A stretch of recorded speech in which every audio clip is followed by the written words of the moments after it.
अपन ने डिस्कस किया था क्या, श्वसन तंत्र की बात की थी। ठीक है, श्वसन तंत्र देख चुके थे, उसके पहले अपन पाचन तंत्र की बात कर चुके थे। ठीक है, मिली हमने जो श्वसन तंत्र देखा था, रेस्पिरेटरी सिस्टम देखा था, उसमें अपन ने क्या बातें की थी। ठीक, कि मुख्य रूप से कोशिकाओं में ऑक्सीजन पहुंचाने के लिए हम किसका इस्तेमाल करते हैं, एटमॉस्फेयर वातावरण से क्या प्राप्त करते हैं, ऑक्सीजन को किसमें, लंग्स के माध्यम से प्राप्त करते हैं, फेफड़ों के माध्यम से प्राप्त करते हैं। और फेफड़ों के आगे की कहानी यह है कि फेफड़ों से जब कोशिकाओं में क्या पहुंचता है, आपका ऑक्सीजन पहुंचता है। ठीक है, वो किसके माध्यम से पहुंचता है, रुधिर के माध्यम से पहुंचता है, रक्त के माध्यम से पहुंचता है। ठीक है, तो जो अगला तंत्र है हमारा, वो मुख्य रूप से किससे जुड़ा हुआ है, इसी रुधिर परिसंचरण तंत्र से जुड़ा हुआ है। जहां पर क्या हो रहा है, जो आपका रक्त है या रुधिर है, वो सिर्फ ऑक्सीजन का परिवहन नहीं करता है, उसके अलावा हमने देखा था पाचन तंत्र की बात की थी। और पाचन तंत्र में हम मुख्य रूप से क्या देख रहे थे, तो हमने पाचन तंत्र में देखा था कि जो आपने क्या किया, कार्बोहाइड्रेट ग्रहण किया, प्रोटीन ग्रहण किया, वसा ग्रहण किया, वो मुख्य रूप से क्या होता है, आपके आंतों में, छोटी आंत में क्या होता है, अवशोषित होता है। और अवशोषित होने के बाद अब इन पदार्थों को भी कोशिकाओं तक ले जाने का कार्य कौन करता है, रुधिर ही करता है, रक्त ही करता है। ठीक है, तो ये सारा परिवहन हो रहा है। उसके अलावा अब जब कोशिका क्या करेगी, अपने लिए ऊर्जा बना लेगी, अपने लिए प्रोटीन बना लेगी, तो उसके बाद क्या बचेगा, वेस्ट मटेरियल, अपशिष्ट पदार्थ बचेंगे। और उन अपशिष्ट पदार्थों को भी हमारे शरीर से निकलना बहुत ज्यादा जरूरी है। तो ऐसे में उन अपशिष्ट पदार्थों को लाने ले जाने का काम भी, या फिर हमारे शरीर से बाहर निकालने का काम भी किसके द्वारा किया जाता है, रुधिर द्वारा, रक्त द्वारा किया जाता है, एक स्थान से दूसरे स्थान तक ले जाने का। ठीक है, तो मुख्य रूप से अपन आज बात करने वाले हैं किसके, परिसंचरण तंत्र की बात करने वाले हैं, रुधिर परिसंचरण तंत्र की बात करने वाले हैं। ठीक है, हमने मुख्य रूप से देखा था मानव शारीरिक तंत्र में। ठीक है, हमने पाचन की बात कर ली है यहाँ पर।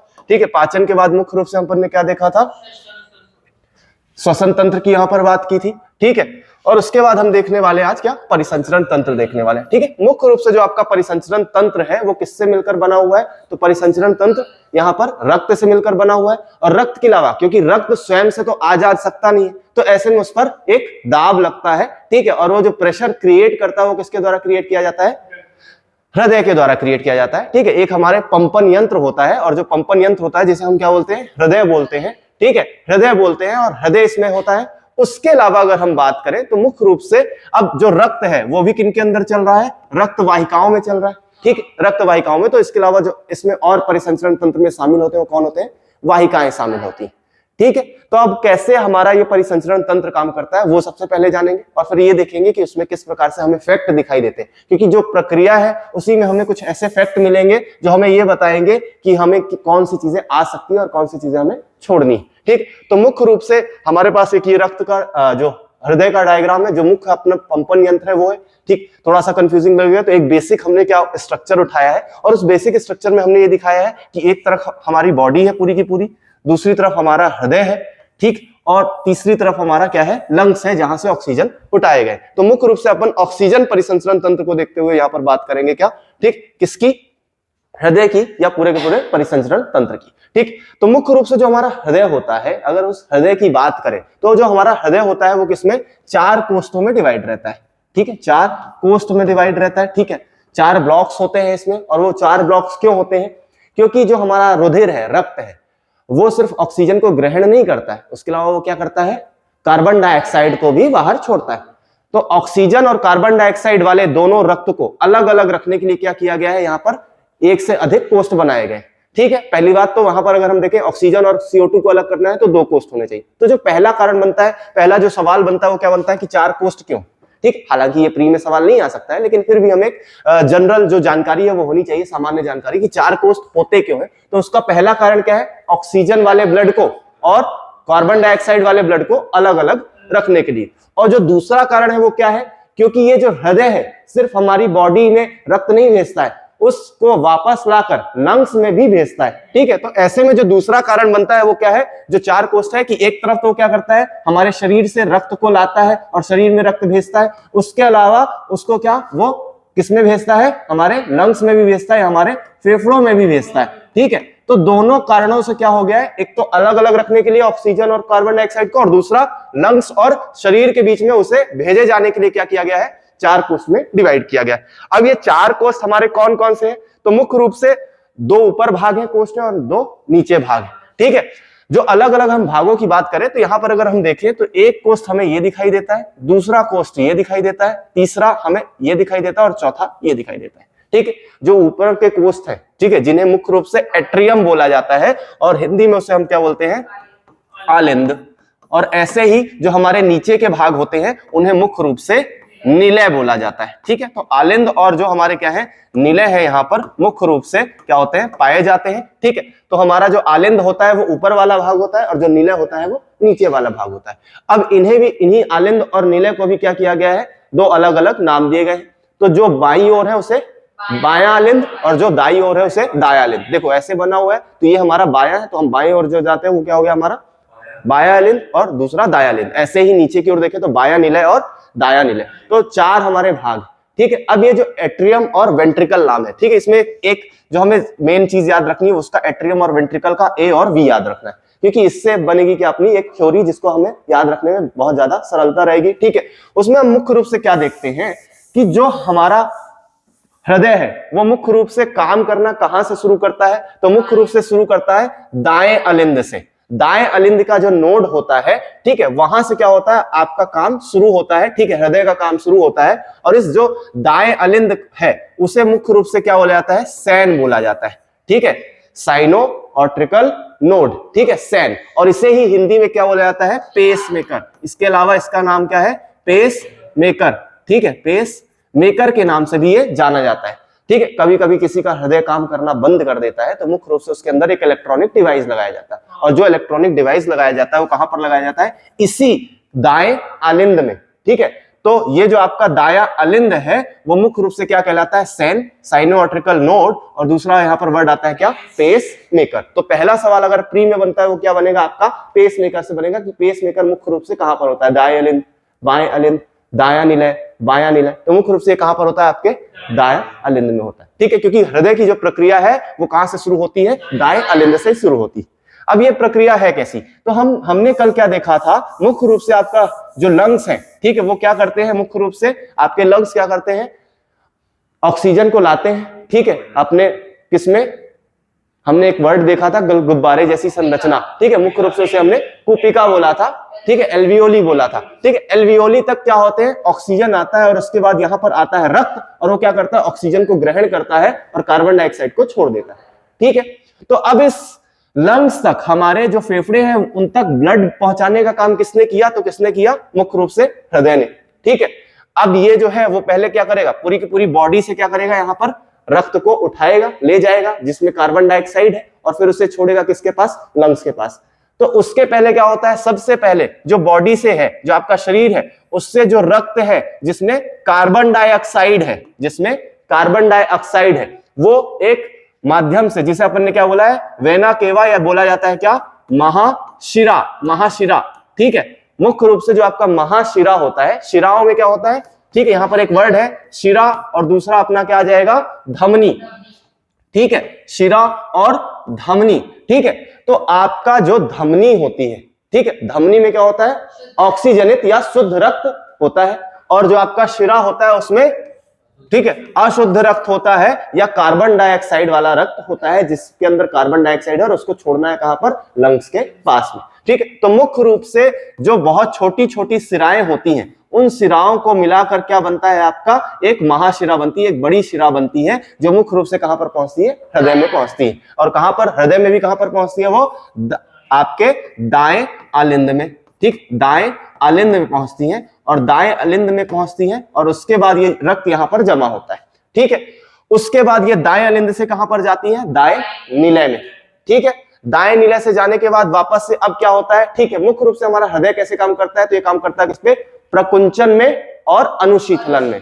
प्रकुंचन और अनुशीतलन का मतलब क्या है, वो एक बार क्या होता है, पिचकता है और एक बार फूलता है। ठीक है, तो जब वो पिचकता और फूलता है तो उस दौरान क्या होता है, जब वो क्या हो रहा है, पिचक रहा है, श्रिंक हो रहा है, ठीक है, संकुचित हो रहा है, तो उससे क्या होता है, ब्लड आगे की ओर बढ़ता है, और जब वो फैलता है तो ऐसे में क्या होता है, उसके अंदर ब्लड आता है। ठीक है, तो जो हमारे दाएं और बाएं निलय है, ठीक है, दाएं और बाएं निलय है, यहां से क्या है, इनके द्वारा ही क्या किया जाता है, प्रकुंचन और अनुशीतलन किया जाता है। तो जब आपका क्या, आपका कौन सा, दायां निलय क्या होगा यहाँ पर, प्रकुंचित होगा, ठीक है, सिकुड़ेगा। तो ऐसे में जो ऊपर वाला भाग है, जो आपका दायां अलिंद है, वो क्या होगा, फैलेगा, ठीक है। और फैलेगा तो ऐसे में क्या होगा, ब्लड जो है वो इसके अंदर आ जाता है, जो शरीर में कौन सा है, डीऑक्सीजनित या अशुद्ध रक्त है, वो किसके अंतर्गत आ जाता है, दाएं अलिंद में। और अब इसके बाद क्या होता है, अगली प्रोसेस है उसमें क्या होता है, ये वापस से अनुशीतलन की अवस्था में आएगा, मतलब फैल जाएगा। तो ऐसे में दाएं अलिंद से, ठीक है, जो ब्लड है, अशुद्ध रक्त है, वो किसमें आ जाएगा, आपके राइट वेंट्रिकल में आ जाएगा, जैसे हमने क्या बोला, दायां निलय बोला, ठीक है, जो हमने दायां यहां पर निलय बोला, ठीक है। अब इस दाएं निलय में आ जाता है और वापस से फिर क्या होगा, ये वापस से संकुचित होगा। जैसे ही संकुचित होगा तो इसके माध्यम से क्या होगा, ये जो रक्त है वो कहां पर जाएगा, लंग्स में जाएगा, फेफड़ों में जाएगा, ठीक है। और फेफड़ों में वो क्या करेगा, जहां पर क्या है, कुपिकाओं में ऑक्सीजन भरी हुई है, ठीक है, तो उस ऑक्सीजन को ले लेगा और क्या करेगा, कार्बन डाइऑक्साइड को छोड़ देगा। और जब वह जैसे ही वो ऑक्सीजन को ले लेगा और कार्बन डाइऑक्साइड को छोड़ देगा, ठीक है, तो यहां से क्या हुआ था, यहां से ये संकुचित हुआ था। जब निलय संकुचित होते हैं, ठीक है, दबते हैं, ठीक है, सिकुड़ते हैं, तो ऐसे में अलिंद फैला रहता है, ठीक है। तो इधर पर जो पहले से ब्लड था, जो अभी ऑक्सीजन ले चुका था, वो वापस कहां पर आ जाएगा, अलिंद में आ जाएगा। और ये अलिंद कौन सा है, बायां अलिंद, ठीक है। तो मुख्य रूप से आपके दाएं अलिंद में क्या होता है, अशुद्ध रक्त होता है, और जबकि आपके बाएं अलिंद में शुद्ध रक्त होता है। और अब इसके बाद ये जो क्या था, आपका बायां अलिंद था, इस बाएं अलिंद से, ठीक है, बाएं अलिंद से मुख्य रूप से ये जो रक्त है वापस से क्या होगा, अब यहां पर वैसे ही वही निलय क्या था, पहले संकुचित तब फैल गया, तो दोनों एक साथ क्या हो रहे हैं, फैल और संकुचित हो रहे हैं, प्रकुंचन हो रहा है। तो अब यहां पर जो ब्लड है वो कहां पर आ जाएगा, आपके बाएं निलय में, ठीक है। और अब बाएं निलय में आने के बाद वापस से क्या होगा, ये संकुचित होगा, प्रकुंचन होगा, और ये जो रक्त है वो पूरे के पूरे बॉडी में पहुंचा दिया जाएगा वापस से, ठीक है, सेल के पास, जिसमें क्या है, यहां पर ऑक्सीजन है, और ये ऑक्सीजन क्या होगी, सेल के पास जाएगी और वापस से क्या होगा, ठीक है, ऑक्सीजन प्राप्त करेगी सेल, कोशिकाएं प्राप्त करेंगी और कार्बन डाइऑक्साइड दे देंगी, और वापस से क्या होगा, ठीक। तो ये प्रोसेस बार बार चलती रहती, ठीक है। लगभग हम ये देखते हैं कि हर मिनट में, ठीक, लगभग क्या, जो आपका हृदय है वो 72 बार धड़कता है। इसका मतलब क्या है कि वो 72 बार क्या होता है, संकुचित होता है, प्रकुंचन होता है और अनुशीतलन होता है, मतलब दबता है,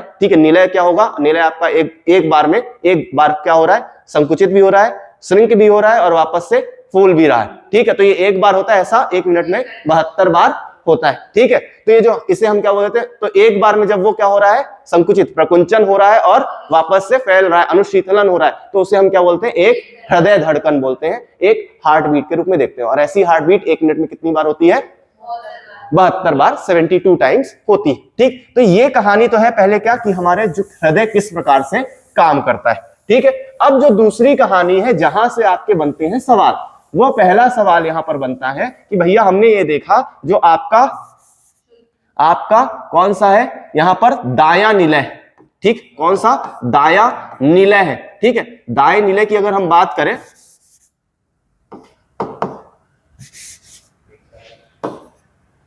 दायां जो निलय है, ठीक, दायां अलिंद है, ठीक, दाएं अलिंद की अगर हम यहां पर बात करें, तो दायां अलिंद किससे जुड़ा होता है, पहली बात तो यहां पर वेना केवा से जुड़ा होता है, मतलब महाशिरा से जुड़ा होता है, पहला सवाल। और शिराओं में क्या होता है, अशुद्ध रक्त होता है, ठीक है।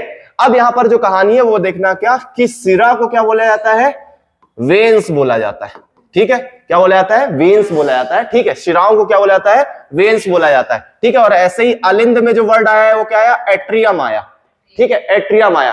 तो हमेशा जो आपकी वी है वो किससे जुड़े रहेंगे, ए से जुड़े रहेंगे। यहां पर अपन देख रहे हैं जो शिराएं हैं, ठीक है, वो मुख्य रूप से वी यहां पर किससे जुड़े रहेगा, ए से जुड़ा रहेगा, ठीक है। इस चीज को हमेशा याद रखना। और ऐसे ही जो ए है, मतलब जो आपका एट्रियम है, वो किससे जुड़ा रहेगा, सॉरी, जो आपके वेंट्रिकल है, ठीक है। वेंट्रिकल मतलब यहां पर किसकी बात कर रहे हैं अपन, वेंट्रिकल का मतलब निलय की बात कर रहे हैं, ठीक है। तो जो आपका वी है वो किससे जुड़ा रहेगा, ए से जुड़ा रहेगा। और ए का मतलब यहां पर क्या है, धमनी की बात कर रहे हैं, धमनी मतलब आर्टरी की बात कर रहे हैं, ठीक है। और इसीलिए क्या होते हैं, हमारे कुछ यहां पर एक्सेप्शनल केस बनते हैं। एक्सेप्शनल केस क्या बनते हैं, कि हम ये देखते हैं कि मुख्य रूप से जो आपका दायां अलिंद है उससे महाशिरा जुड़ा हुआ है, लेकिन अब आया क्या, नीचे दायां निलय, और इस दाएं निलय से मुख्य रूप से आपकी क्या निकलती है, यहां पर एक और क्या निकलती है, एक और वेन, सॉरी मतलब यहां पर एक धमनी निकलती है, एक और हम ये कह सकते हैं एक ब्लड वेसल्स वाहिका निकलती है, और इस वाहिका को क्या बोला जाता है, यहां पर मुख्य रूप से धमनी बोला जाता है। धमनी किससे जुड़ी है, वी से। निलय से क्या जुड़ी रहेगी, हमेशा धमनी जुड़ी रहेगी। निलय से आपकी धमनी जुड़ी है, और आलिंद से हमेशा क्या जुड़ा हुआ है, यहां पर सिरा जुड़ा हुआ है। ठीक है, वेन्स जो है वो किससे जुड़ी हुई है, एट्रियम से जुड़ी हुई है। ठीक है, और वेंट्रिकल से कौन जुड़ा है, यहां पर आर्टरीज जुड़ी हुई है। ठीक है, अब आप क्या देखते हो, तो निलय से हमेशा धमनी जुड़ेगी। ठीक है, निलय से हमेशा धमनी जुड़ेगी। ठीक है, और सिरा से हमेशा आलिंद जुड़ेगा। ठीक है, तो आलिंद सिरा से जुड़ा हुआ है, और निलय हमेशा किससे जुड़ा है, धमनी से जुड़ा हुआ है। तो मुख्य रूप से अब जो वेंट्रिकल से हमने देखा या निलय से देखा, तो यहां से हमने देखा कि लंग्स के, ठीक है, लंग्स में क्या जाता है, हमारे फेफड़ों में क्या जाता है, रक्त जाता है, अशुद्ध रक्त। अब लेकिन हमने इसे क्या बोला, क्योंकि ये किससे जुड़ा हुआ है, निलय से जुड़ा हुआ है, इसीलिए इसे हमने क्या बोला, धमनी। तो एकमात्र धमनी जिससे में क्या होता है, अशुद्ध रक्त होता है। ठीक है, हमने देखा धमनियों से क्या बहता है, शुद्ध रक्त बहता है, लेकिन यहां पर क्या बह रहा है, अशुद्ध रक्त। और क्योंकि ये जो धमनी है वो कहां पर जाती है, फुफ्फुस में जाती है, फेफड़ों में जाती है, इसीलिए इसको स्पेसिफिक नाम दिया जाता है क्या, फुफ्फुसीय धमनी। ठीक है, फुफ्फुसीय धमनी बोला जाता है इसे। ठीक है, पल्मोनरी आर्टरी बोला जाता है। हमने एक वर्ड बोला था कल, पल्मोनरी। ठीक है, पल्मोनरी किसके लिए वर्ड यूज किया जाता है, मुख्य रूप से लंग्स के लिए यूज किया जाता है। ठीक है, हमारे फेफड़ों के लिए किया जाता है। तो एकमात्र धमनी जिससे अशुद्ध रक्त बहता है वो कौन सी आपकी फुफ्फुसीय धमनी है, या जिसे हमने क्या बोला है, पल्मोनरी आर्टरी, क्योंकि ये किससे जुड़ी हुई है, निलय से। अब यही कहानी हमें कहां पर दिखाई देती है कि यहां पर अशुद्ध रक्त बहता है और वापस से क्या हो जाता है, इससे कार्बन डाइऑक्साइड निकल जाती है, तो ये शुद्ध रक्त हो जाता है, ऑक्सीजन इसमें मिल जाता है। ठीक है, तो अब यहां पर जो इस वाले में अगर हम बात करें, मुख्य रूप से अगर हम इसकी बात करें, ठीक है, तो यहां पर मुख्य रूप से हम क्या देखते हैं कि ये जो रक्त है ये शुद्ध रक्त है, और ये शुद्ध रक्त कहां पर पहुंच रहा है, मुख्य रूप से आपके आलिंद में पहुंच रहा है, और आलिंद से हमेशा क्या जुड़ेगा, शिरा जुड़ेगा। ठीक है, तो मुख्य रूप से अगर अपन बात करें, शिरा अगर जुड़ेगा, वेन्स अगर जुड़ेंगी, ठीक है, तो अगर यहां पर बात करें, ठीक है, तो ये भी क्या है, एक प्रकार की वेन ही होगी, और वेन में तो क्या बहता है, अशुद्ध रक्त बहता है, लेकिन एकमात्र क्या है, जिस सिरा में क्या बह रहा है, यहां पर शुद्ध रक्त बह रहा है, उसे मुख्य रूप से हमने क्या बोला है, फुफ्फुसीय सिरा, क्योंकि ये भी किससे जुड़ा हुआ है, आपके फुफ्फुस से जुड़ा हुआ है, फेफड़ों से जुड़ा हुआ है, इसलिए इसे फुफ्फुसीय सिरा या फिर पल्मोनरी वेन बोला जाता है। ठीक है, तो ये दो कहानी अपनी बनती है। सबसे पहले क्या, आपको सवाल जो है वो इसी प्रकार से आ सकते हैं। ठीक है, मुख्य रूप से देखो, दो अपन यहां पर जो हार्ट के आसपास की कहानी देख रहे हैं, ठीक है, हृदय के आसपास की कहानी देख रहे हैं, तो हमें दो चीजें दिखाई दी, और इसमें चार नाम दिखाई दिए, धमनी और किसको लेकर, शिराओं को लेकर। एक हमें दिखा महाशिरा, और दूसरी तरफ दिखा महाधमनी। ठीक है, महाशिरा महाधमनी, और ऐसे ही दिखा क्या, फुफ्फुसीय सिरा और फुफ्फुसीय धमनी। ठीक है, मुख्य रूप से महाशिराओं के माध्यम से अशुद्ध रक्त कहां पर पहुंचा, हृदय में पहुंचा, और किससे, दाएं अलिंद से, और फिर उसके बाद हमने देखा निलय में गया, और इसी दाएं निलय से मुख्य रूप से जो आपका क्या, ठीक है, धमनी के माध्यम से, फुफ्फुसीय धमनी के माध्यम से मुख्य रूप से ये फेफड़ों में पहुंचा। अब फेफड़ों में पहुंचा, यहां पर अशुद्ध रक्त था, इसीलिए हमने इसे क्या बोला, फुफ्फुसीय धमनी बोला। और दूसरी तरफ हम देखते हैं फेफड़ों से जो वापस है आपका रक्त है, शुद्ध रक्त है, वो कहां पर आया, हृदय में आया, और हृदय में आलिंद में आया, और आलिंद से जुड़ती है हमेशा सिरा, इसलिए हमने यहां पर इसे क्या बोला, सिरा बोला, लेकिन ये फुफ्फुस से आ रही थी, इसलिए इसे फुफ्फुसीय सिरा बोला, पल्मोनरी वेन बोला। और क्योंकि इसमें शुद्ध रक्त बह रहा था, तो हमने बोला कि एकमात्र सिरा जिसमें शुद्ध रक्त बह रहा है वो कौन सा है, फुफ्फुसीय सिरा है। ठीक है, तो आलिंद से हमेशा सिरा जुड़ा, और निलय से हमेशा आपकी धमनी जुड़ी। ठीक है, तो ये बात जितनी याद रहेगी वो ज्यादा बेटर। अब उसके बाद अपन ने देखा वापस से निलय से आपकी क्या जुड़ी हुई है, धमनी जुड़ी हुई है, और इस धमनी से हमने क्या देखा, ये सारे शरीर में क्या करती है, रक्त को पहुंचाती है, इसीलिए इसे हमने क्या बोला, महाधमनी बोला। ठीक है, तो ये अपनी हो गई पहली कहानी। ठीक है, अब दूसरी कहानी जो बनती है वो ये बनती है कि मुख्य रूप से ये जो हृदय होता है वो मुट्ठी के आकार का होता है। ठीक है, और मुट्ठी के आकार का होता है, और मुख्य रूप से हम ये देखते हैं कि इसके ऊपर एक परत होती है। ठीक है, और वो जो परत होती है उसे मुख्य रूप से क्या बोला जाता है, पेरिकार्डियम। ठीक है, पेरिकार्डियम, देखो एक वर्ड जो है वो क्या है, कार्डियम। ठीक है, कार्डियक, तो यहां पर कार्डियक एक वर्ड यूज होता है। कार्डियक किसके लिए वर्ड यूज होता है, हृदय के लिए। जैसे पल्मोनरी वाला जो वर्ड है वो किसके लिए यूज हुआ, लंग्स के लिए या फेफड़ों के लिए। वैसे ही कार्डियक, जैसे अपन देखते हैं हार्ट अटैक, तो अपन बोल देते हैं क्या, कार्डियक अरेस्ट। ठीक है, कई बार, ठीक है, हार्ट अटैक को कई बार कार्डियक अरेस्ट बोला दिया जाता है। तो कार्डियक का मतलब यहाँ पर किससे है, तो एक हमें नाम मिलता है, क्या साइंटिफिक नेम मिलता है किसका, हार्ट का, ठीक है। तो जहां पर कार्डियक वर्ड आया, कार्डियम या कार्डियल या फिर कुछ भी आए, तो वहां पर किसकी बात हो रही है मुख्य रूप से, ठीक है, हृदय की बात हो रही है। तो मुख्य रूप से अपन ये देखते हैं कि ये जो हृदय होता है इसके ऊपर परत होती है, ठीक है, और वो जो परत होती है उसे क्या बोल दिया जाता है, पेरिकार्डियम। तो हृदय के जो बना हुआ है उसके ऊपर जो परत है, जो आवरण है, उसे क्या बोला जाता है, पेरिकार्डियम, ठीक है। और अब इसके अंदर क्या होता है, एक द्रव भरा होता है, ठीक है, जो इसे सुरक्षा प्रदान करता है। जैसे मनुष्यों को चोट तो लगती रहती है, ठीक है, जैसे अपन ने देखा था क्या, हम जब लंग्स की बात करें तो लंग्स के ऊपर भी हमने क्या देखा था, मुख्य रूप से एक आवरण है, एक परत है, और उसे हमने क्या बोला था, पेराइटल प्लूरा, ठीक है, और या फिर प्लूरल मेम्ब्रेन के रूप में देखते हैं, प्लूरल मेम्ब्रेन जिसे पेराइटल प्लूरा बोला है। ऐसे ही इसके ऊपर जो परत है उसे हमने क्या बोला है, पेरिकार्डियम, और इसके अंदर क्या भरा हुआ है, यहाँ पर द्रव भरा हुआ है जो इससे सुरक्षा प्रदान करता है कि अगर किसी प्रकार से चोट लगती है तो किसी हृदय में नुकसान न पहुंचे। तो इस द्रव को क्या बोला जाता है, पेरिकार्डियल द्रव, ठीक है, पेरिकार्डियल। तो इसमें ज्यादा कोई अंतर नहीं, कार्डियम और फिर पेरिकार्डियल, ठीक है, मां की जगह सिर्फ क्या लग गया है, ला लग गया है, ठीक है। तो पेरिकार्डियल द्रव के रूप में जाना जाता है, जो इससे सुरक्षा प्रदान करता है। दूसरा इसमें क्या है कि जो इसके निलय होते हैं, ठीक है, वो क्या होते हैं, निलय क्या करते हैं, मुख्य रूप से निलय को ज्यादा दाब लगाना पड़ता है, ठीक है। ऐसे में जो आप देखोगे निलय वाली जो परत है वो ज्यादा मोटी होती है, इसकी जो भित्ति होती है वो बहुत ज्यादा मोटी होती है, क्योंकि इसे बहुत ज्यादा प्रेशर लगाकर क्या करना पड़ता है, आगे भेजना पड़ता है ब्लड को, इसलिए निलय में जो भित्ति होती है वो मोटी होती है, जबकि आलिंद को ऐसी जरूरत नहीं पड़ती। दूसरी चीज, तो हमेशा आप क्या देखोगे, जो निलय के द्वारा क्या भेजा जा रहा है, जहां पर भी ब्लड भेजा जा रहा है वो कहां, वहां पर क्या होगा, हाई प्रेशर। देखो यहां से इसने भेजा तो हाई प्रेशर होगा, ठीक है, उच्च दाब होगा, और ऐसे ही यहां पर निलय वापस से भेजेगा कहां पर, बॉडी में, तो उसे हाई प्रेशर चाहिए। अब हाई प्रेशर क्यों चाहिए, ताकि वो, क्योंकि उसे पूरे शरीर में क्या करना है, ठीक है, ब्लड को, रक्त को पहुंचाना है, ठीक है। तो हाई प्रेशर मुख्य रूप से निलय द्वारा उत्सर्जित किया जाता है, ठीक है। जबकि अगर हम देखें किसमें, आपके जो आलिंद होते हैं, आलिंद क्या करते हैं, निलय की वजह से ही काम करते हैं। निलय प्रकुंचित है तो क्या हो रहा है, आलिंद अनुशीतलन अवस्था में आ रहा है, मतलब फैल रहा है। लेकिन जैसे ही क्या हो गया, निलय क्या हो गया, फैल गया, तो ऐसे जो आपके क्या होंगे, आलिंद हो गए, वो वापस से प्रकुंचित हो जाएंगे। तो आलिंद की कोई ज्यादा भूमिका है नहीं, मुख्य रूप से किसकी भूमिका है, निलय की भूमिका है, ठीक है। तो अगर आप आलिंद में देखोगे तो हमेशा क्या होगा, लो प्रेशर होगा, ठीक है, लो प्रेशर होता है। तो निलय द्वारा क्या किया जाता है, उच्च दाब का निर्माण किया जाता है, ठीक है। तो इससे हम क्या बोलते हैं, एक तो क्या हो गया, जब वो दबता है, ठीक है, तो उसे हम बोलते हैं क्या, प्रकुंचन दाब, ठीक है, प्रकुंचन दाब, ठीक है। और जब वो क्या होता है, फैलता है, तो उसे हम क्या बोलते हैं, अनुशीतलन दाब, अनुशीतलन दाब। और यही हमारे बॉडी में क्या करता है, हमारे रक्त दाब को बनाता है, ठीक है, हमारे रक्त दाब को बनाता है, रक्त दाब, या जिसे हम रक्तचाप भी बोलते हैं, या फिर ब्लड प्रेशर बोलते हैं। और वो जो ब्लड प्रेशर होता है वो कितना होता है, तो जब ये क्या होता है, जब ये क्या होता है, प्रकुंचित होता है, मतलब प्रेशर लगाता है, हाई प्रेशर में होता है, तो वो हाई प्रेशर कितना होता है, 120 mm। और जब वो अनुशीतलन अवस्था में आता है तो वो कितना होता है, 80 होता है, ठीक है, 80 mm होता है पारा दाब, ठीक। तो मुख्य रूप से हमारे लिए जो दूसरा पॉइंट है जो प्री में आ सकता है, वो आ सकता है क्या, कि हमारा रक्त दाब कितना होता है, उसकी रेंज क्या होती है, ठीक है। तो मुख्य रूप से क्या होगा, 120 से 80 या 80 से 120 बोल सकते हो।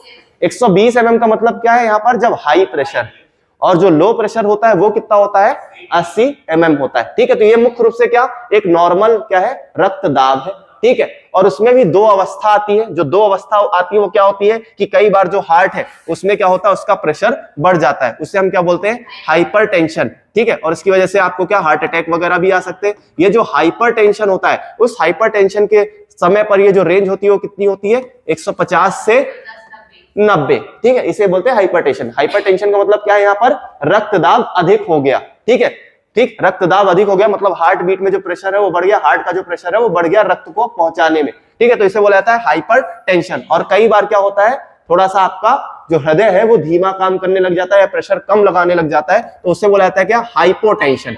देखो हाइपर और हाइपो का मतलब यही है, हाइपो का मतलब यहाँ पर क्या होगा, हमेशा कम की बात होगी, और हाइपर का मतलब ज्यादा की बात होगी। तो ये वर्ड बहुत बार, कई बार आएंगे आपको, ठीक है। तो हाइपरटेंशन और हाइपोटेंशन, तो हाइपरटेंशन में जो रक्तदाब है वो कितना होता है, 90 से 150 150, मतलब हाई प्रेशर 150 है और लो प्रेशर 90 है। और ऐसे ही जो हाइपोटेंशन होता है उस समय पर क्या होता है, ये 100 से 50, ठीक है, 50 से 100 या 100 से 50। जो हाई प्रेशर होता है वो कितना होता है, 100, और लो प्रेशर कितना होता है 50, जहां पर आपका हृदय जो है वो दाब लगाना थोड़ा सा कम कर देता है। ठीक है, ये कहानी हो गई किसकी, अपनी हृदय की। ठीक है, अब मुख्य रूप से उसे थोड़ा सा अपन बेसिक में आते हैं, जहां पर अपन ये देखते हैं। ठीक है, इतनी बात आपको आई होप समझ में आई होगी। ठीक है, यहां पर अपन जो दूसरी कहानी देखते हैं कि भाई परिसंचरण तंत्र क्या है। तो परिसंचरण तंत्र का मतलब क्या है, यहाँ पर वही रक्त क्या कर रहा है, हमारे शरीर में क्या कर रहा है, पोषक पदार्थों को ले जा रहा है। ठीक है, उसके अलावा ऑक्सीजन को ले जा रहा है, जो गैस का क्या हो रहा है, विनिमय हो रहा है, परिवहन हो रहा है। उसके अलावा जो वर्ज्य पदार्थ हैं, अपशिष्ट पदार्थ हैं, उनको ले जाने का काम मुख्य रूप से करता है। तो इसी के तंत्र के अंतर्गत हम जिनको अंगों के समूह को रखते हैं उसको क्या बोल देते हैं, मुख्य रूप से। ठीक है, यहाँ पर क्या लिखा हुआ है, जो हमारे बहुकोशिकीय जीव है, मुख्य रूप से मनुष्यों की बात करें तो पोषक पदार्थ, गैस, उत्सर्जी पदार्थ आदि के परिवहन में जो अंगों का समूह होता है उसे हमने क्या बोला है, परिसंचरण तंत्र बोला है। ठीक है, और इसके अंदर क्या होता है, जो स्तनधारी होते हैं वो मुख्य रूप से क्या करते हैं, ये कार्य किसके द्वारा करते हैं, रुधिर और लसिका के माध्यम से करते हैं। अब रुधिर क्योंकि क्या है, अपने हिसाब से तो चल नहीं सकता, तो इसलिए उसको क्या चाहिए, एक पंप यंत्र चाहिए। ठीक है, पंप यंत्र चाहिए मतलब उस पर प्रेशर लगाने वाला कोई व्यक्ति चाहिए। ठीक है, तो वो प्रेशर लगाने वाला व्यक्ति कौन सा होता है, हृदय होता है। तो इसीलिए अगर हम रुधिर परिसंचरण तंत्र की बात करें तो कौन कौन आता है, हृदय आता है, रुधिर आता है और रुधिर वाहिकाएं। रुधिर वाहिकाएं मतलब जिसके अंतर्गत हमारे रुधिर या रक्त बह रहा है। ठीक है, तो अब हम देखते हैं ये जो रुधिर परिसंचरण तंत्र है, इसकी जो खोज है वो किसने की थी मुख्य रूप से। ठीक है, विलियम हार्वे ने की थी। तो एक जो बहुत ज्यादा अगर ऐसा डीप क्वेश्चन जाएगा, हालांकि बहुत ज्यादा चांसेस कम रहते हैं ऐसे सवाल करने के। ठीक है, लेकिन फिर भी अगर हम देखें तो रुधिर परिसंचरण तंत्र की जो खोज है वो किसके द्वारा की गई थी, विलियम हार्वे के द्वारा की गई थी। तो इतनी सी बातें यहाँ पर है। ठीक, मुख्य रूप से अपन ने जो आगे देखी बात, ठीक, वो क्या देखी, हृदय की बात देखी। हृदय क्या है, मुट्ठी के आकार का है, मुख्य रूप से एक बंद मुट्ठी के आकार है। ठीक है, एक ऐसा है ये मस्कुलर ऑर्गन। ठीक है, पेशी अंग है। ठीक है, मतलब किसका बना हुआ है, मसल्स का बना हुआ है, पेशियों का बना हुआ है। मुख्य रूप से कहां पर पाया जाता है, तो हमारे बाईं ओर पाया जाता है। हमारे जो लंग्स होते हैं, ठीक है, मुख्य रूप से जो हमारे लंग्स होते हैं उनके फेफड़ों के मध्य में ये बाईं ओर होता है। इसीलिए जो बायां आपका क्या होता है, लंग्स होता है, वो थोड़ा सा छोटा होता है दाएं की अपेक्षा। ठीक है, तो मध्य में बाईं ओर स्थित होता है फेफड़ों में। मुख्य रूप से ये इसमें दोहरी झिल्ली होती है, जिसे हमने क्या बोला है, पेरिकार्डियम। ठीक है, हृदय आवरण वर्ड नहीं आएगा, मुख्य रूप से जो वर्ड यूज होगा इंग्लिश और हिंदी दोनों में ही बात करेंगे तो मुख्य रूप से पेरिकार्डियम। ठीक है, और इसके अंदर जो द्रव भरा होता है उस द्रव को हमने क्या बोला है, पेरिकार्डियल द्रव बोला है। ठीक है, उसके अलावा हमने देखा क्या, 4 कोष्ठों में बटा होता है, क्योंकि ये इसे क्या करता है, बाहरी आघातों से बचाता है। ठीक है, तो इतनी बात हमने क्या देखी, हृदय में देखी। ठीक है, फिर उसके बाद हमने क्या बात की है मुख्य रूप से यहाँ पर, कि जो हमारा हृदय की धड़कन है वो कहां से शुरू होती है, दाहिने आलिंद से शुरू होती है। ठीक है, जो कि इसका ऊपरी भाग होता है और इसको हम क्या बोलते हैं, शिरा आलिंद नोड बोलते हैं। मुख्य रूप से शिरा आलिंद नोड की जगह जो वर्ड यूज होगा वो आपका ये आएगा, क्या, सैन, साइनो ऑरिकुलर नोड बोला जाता है, जिसे पेस मेकर के नाम से भी जाना जाता है, जिसे पेस मेकर के नाम से भी जाना जाता है। ठीक है, यही बातें हमने यहाँ पर की। ठीक है, उसके अलावा हमने क्या देखा, भाई 1 मिनट में क्या लगभग जो हृदय है वो 72 बार धड़कता है, और हृदय धड़कन में लगभग एक बार में कितना रुधिर, 70 मिलीलीटर। ठीक है, लगभग एक हृदय धड़कन जो होती है, एक हार्ट बीट होती है, उसके दौरान लगभग 70 मिलीलीटर जो रुधिर है वो क्या होता है, पंप होता है। ठीक है, मुख्य रूप से यहाँ पर उसे पंप किया जाता है। ठीक, इतनी सी बात आपको क्लियर हुई। ठीक, अब मुख्य रूप से जो हमारा हृदय है उसके बारे में हमने देख लिया। अब जो दूसरी कहानी दिखाई देती है वो हमें मुख्य रूप से किसकी दिखाई देती है, रुधिर और रुधिर वाहिकाओं की। ठीक है, तो रुधिर और रुधिर वाहिकाओं की बात करें तो हमने रुधिर वाहिकाएं तो देख ली। ठीक है, रुधिर वाहिकाएं 2 प्रकार की है, मुख्य रूप से कौन कौन सी, एक तो हो गई हमारी क्या, धमनी। ठीक है, मुख्य रूप से जो आपकी क्या हो गई, जो वाहिकाओं में अपन ने देखी पहली क्या, धमनी। ठीक है, और जो दूसरी देखी वो क्या देखी, शिरा। ठीक है, छोटी छोटी धमनियां हमारे शरीर में अंदर की ओर फैली हुई हैं, और ठीक है, दूसरा सिराएं फैली हुई है। जो पूरी की पूरी एक धमनी, एक बड़ी धमनी होती है जो बाकी सारी धमनियों से जुड़ी होती है, और वो सारा जो रक्त है वो कहां पर पहुंचाती है, बॉडी में पहुंचाती है। ठीक है, जो हम किसकी बात करें, धमनी की। हृदय से पूरा का पूरा रक्त हृदय से निकालकर जो अच्छा शुद्ध रक्त है उसे पूरी की पूरी बॉडी में फैलाती है। उसकी जो सबसे मेन धमनी है उसको हमने क्या बोला, महाधमनी। ठीक है, महाधमनी। और जो दूसरा हमने वर्ड देखा कि हमारे बॉडी में वही कोशिकाओं के द्वारा ऑक्सीजन को लेने के बाद और कार्बन डाइऑक्साइड को छोड़ने के बाद जो कार्बन डाइऑक्साइड जिस रक्त में भरा होता है वो छोटी छोटी सिराओं से मिलकर एक बड़ी शिरा बनी होती है, और उस बड़ी शिरा को हमने क्या बोला, महाशिरा बोला, जो किससे जुड़ी होती है, हृदय में दाएं आलिंद से जुड़ी होती है। ठीक है, तो मुख्य रूप से महाशिरा होता है। अब हम धमनी और महाशिराओं में जो एक चीज देख रहे हैं वो क्या देख रहे हैं, मुख्य रूप से यहाँ पर धमनी और महाशिराओं में जो एक चीज देखी कि एक एक्सेप्शनल केस है, धमनी मुख्य रूप से क्या करती है, शुद्ध रक्त को ले जाती है। ठीक है, लेकिन एकमात्र जो हमारी धमनी है जिसमें क्या होता है, अशुद्ध रक्त होता है, उसको हमने क्या बोला है, फुफ्फुसीय धमनी, जो कि किससे जुड़ी होती है, जो हमारे लंग्स के द्वारा हृदय से जुड़ी होती है। और किस वाले, दाएं नीले से मुख्य रूप से लंग्स की ओर हमारा जो है वो रक्त जाता है। तो वो आपकी कौन सी होती है, फुफ्फुसीय धमनी, जिसमें अशुद्ध रक्त होता है। इसी प्रकार हमने जो दूसरी कहानी देखी वो शिराओं की देखी, और शिराओं में हमने क्या देखा कि मुख्य रूप से एकमात्र शिरा जिसमें क्या होता है, आपका शुद्ध रक्त बहता है, उसको हमने क्या बोला, फुफ्फुसीय शिरा बोला। ठीक है, अब मुख्य रूप से जो कहानी दिखाई देती है कि जो हमारी धमनी होती है वो अंदर की ओर होती है। ठीक है, क्योंकि जो धमनियां होती है वो किससे जुड़ी हुई है, आपकी निलय से जुड़ी हुई है, और निलय लगाता है ज्यादा प्रेशर। ठीक है, तो जो आपकी धमनियां है वो ज्यादा अंदर की ओर होती है, ज्यादा गहरी अंदर की ओर होती है, और जबकि आपकी वेन्स होती हैं, जो सिराएं होती है वो बाहर की ओर होती है, कि इसमें ज्यादा प्रेशर नहीं होता, वो अनुशीतलन के समय पर चलती। ठीक है, जो दूसरी कहानी हमें धमनी और सिराओं में इस प्रकार दिखाई देती। इससे ज्यादा इसमें अगर हम चीजें देखें, ठीक है, तो हमें कुछ ज्यादा नहीं दिखाई देता। मुख्य रूप से अपन ने यही बातें की है। ठीक है, रुधिर का संचरण धमनियों और सिराओं के माध्यम से होता है। ठीक है, धमनी क्या कहलाती है, वे रुधिर वाहिकाएं जो रुधिर को हृदय से शरीर के विभिन्न अंगों तक ले जाती, मतलब शुद्ध रक्त को ले जाती।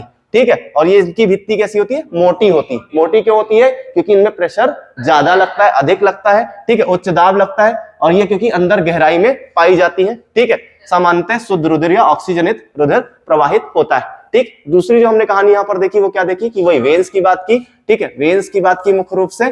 ठीक, और वेन्स में क्या देखा, ये क्या करते हैं, रुधिर एकत्र करके वापस हृदय में ले जाती है। इनकी भित्ति मोटी नहीं होती क्योंकि ज्यादा प्रेशर नहीं होता, और मुख्य रूप से अशुद्ध या कार्बन डाइऑक्साइड युक्त इसमें क्या होता है, रक्त होता है, जो कि कहां पर ले जाया जाता है, पहले हृदय के पास ले जाता है अलिंद के माध्यम से, दाएं अलिंद के माध्यम से, और फिर उसे लंग्स में ले जाया जाता है, किसके माध्यम से, फुफ्फुसीय धमनी के माध्यम से। ठीक है, इतनी चीजें याद होगी। ठीक, अब अपन यहाँ पर जो कहानी देखते हैं वो किसकी शुरू होती है, हमारे, ठीक है, रुधिर की या ब्लड की। ठीक है, अब यहां पर अपन बात करते हैं जो हमारा रुधिर होता है, जो हमारा रक्त होता है। ठीक है, मुख्य रूप से जो रुधिर और रक्त होता है वो किसका बना होता है, एक तो रुधिर कोशिकाओं का, ठीक, और दूसरा बना होता है प्लाज्मा। ठीक है, प्लाज्मा और रुधिर कोशिकाओं का। अब अगर रुधिर कोशिकाओं और प्लाज्मा की बात करें तो प्लाज्मा हमारा, ठीक है, जो रक्त होता है उसका 55% पार्ट होता है, और इस 55% में भी 90% क्या होता है, जल होता है। इस 55% में भी 90% तो आपका क्या होता है, जल होता है, और इसके अलावा 10% होता है आपका जिसमें प्रोटीन, कार्बनिक पदार्थ या अकार्बनिक पदार्थ पाए जाते हैं। अन्न वही जो आपके क्या होंगे जिसमें हम कुछ पदार्थ जो है वो पोषक पदार्थ जो है वो लाए ले जाए जा रहे हैं, वो रहते हैं।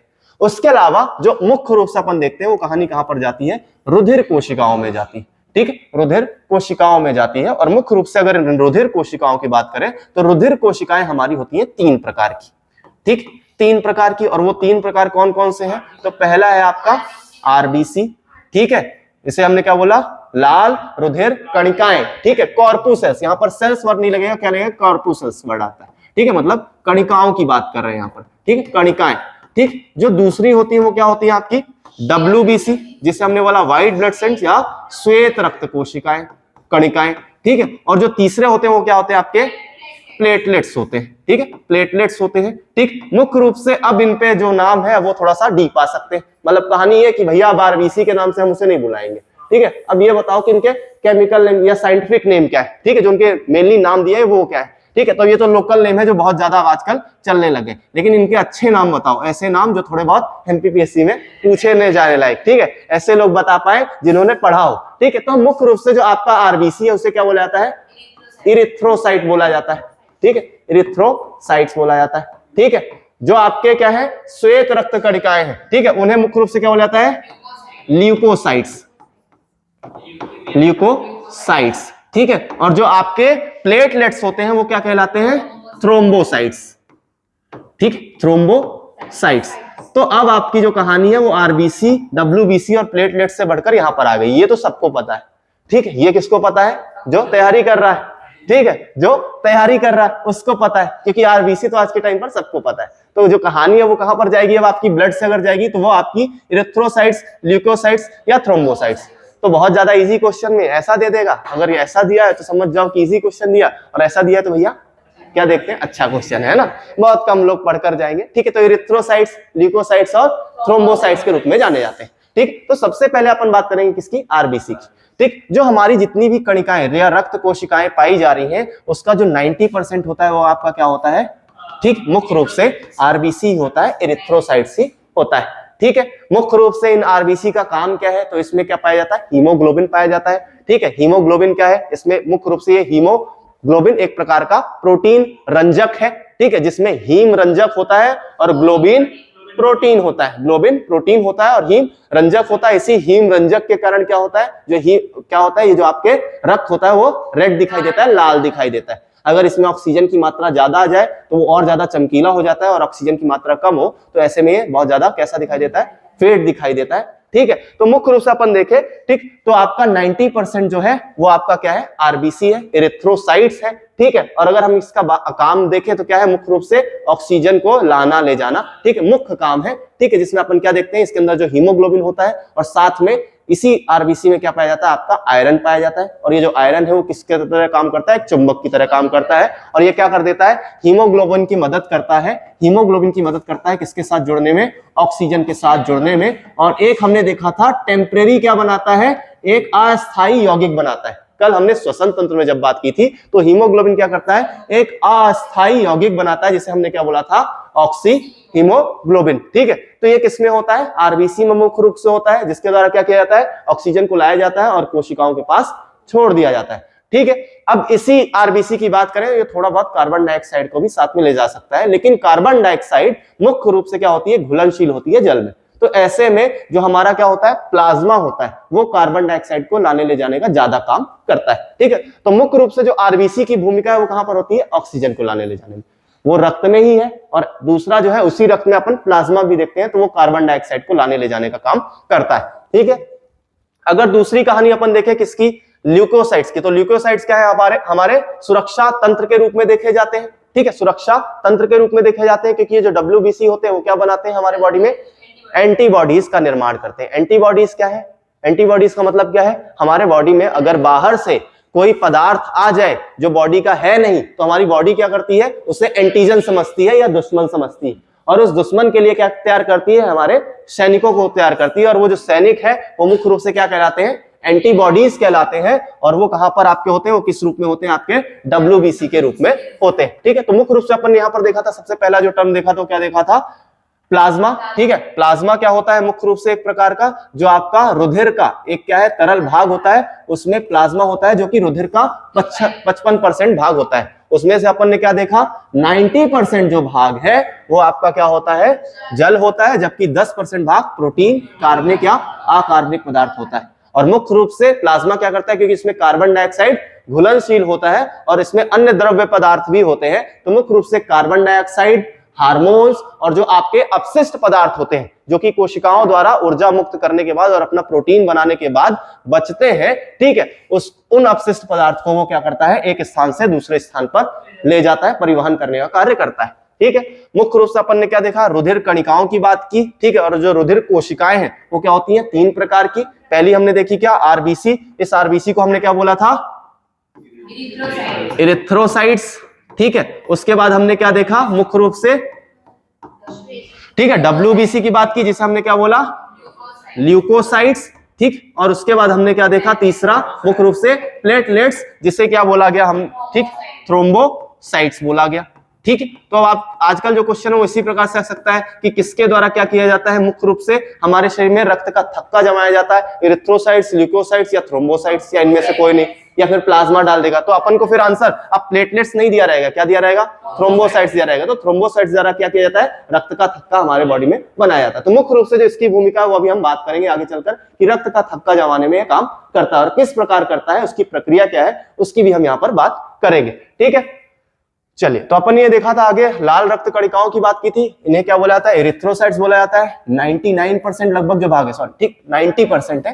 ठीक है। जो 90% भाग है वो लगभग क्या होता है आपका रुधिर कणिकाओं का होता है, ठीक है, रुधिर कणिकाओं का होता है, एरिथ्रोसाइट्स। और उसके बाद हम देखें ये गोलाकार होती है और ये कोशिकाएं, इन कोशिकाओं में जो सबसे बड़ी चीज दिखाई देती है वो क्या, कि इसमें केंद्रक नहीं पाया जाता, इसमें न्यूक्लियस नहीं होता। अब न्यूक्लियस नहीं होता तो सिंपल सी बात है ये खुद को डिवाइड नहीं करती, ठीक है, खुद को डिवाइड नहीं करती है, मतलब खुद से नए जनरेशन को पैदा नहीं करती, तो इनका भी एक क्या होगी, एक्सपायरी होगी, ठीक है। तो इनका जो काल होता है, वो जो जीवन काल होता है वो कितने दिन का होता है, 120 दिन का, लगभग 120 दिन का होता है, ठीक है। और 120 दिन के बाद क्या हो जाती है, समाप्त हो जाती है। और ये जहां पर जमा होती है वो उसका क्या कहलाता है, कब्रगाह, मुख्य रूप से जहां पर है, ठीक है, जमा हो गई कब्र में, समा गई, ठीक है, कब्रगाह। तो वो कब्रगाह मुख्य रूप से कहां पर होता है, प्लीहा में होता है। और ये प्लीहा कहां पर होता है, ये प्लीहा कहां पर पाया जाता है, यकृत में पाया जाता है या लीवर में पाया जाता है। तो मुख्य रूप से प्लीहा को आरबीसी का क्या बोला जाता है, कब्रगाह बोला जाता है, कब्रगाह बोला जाता है,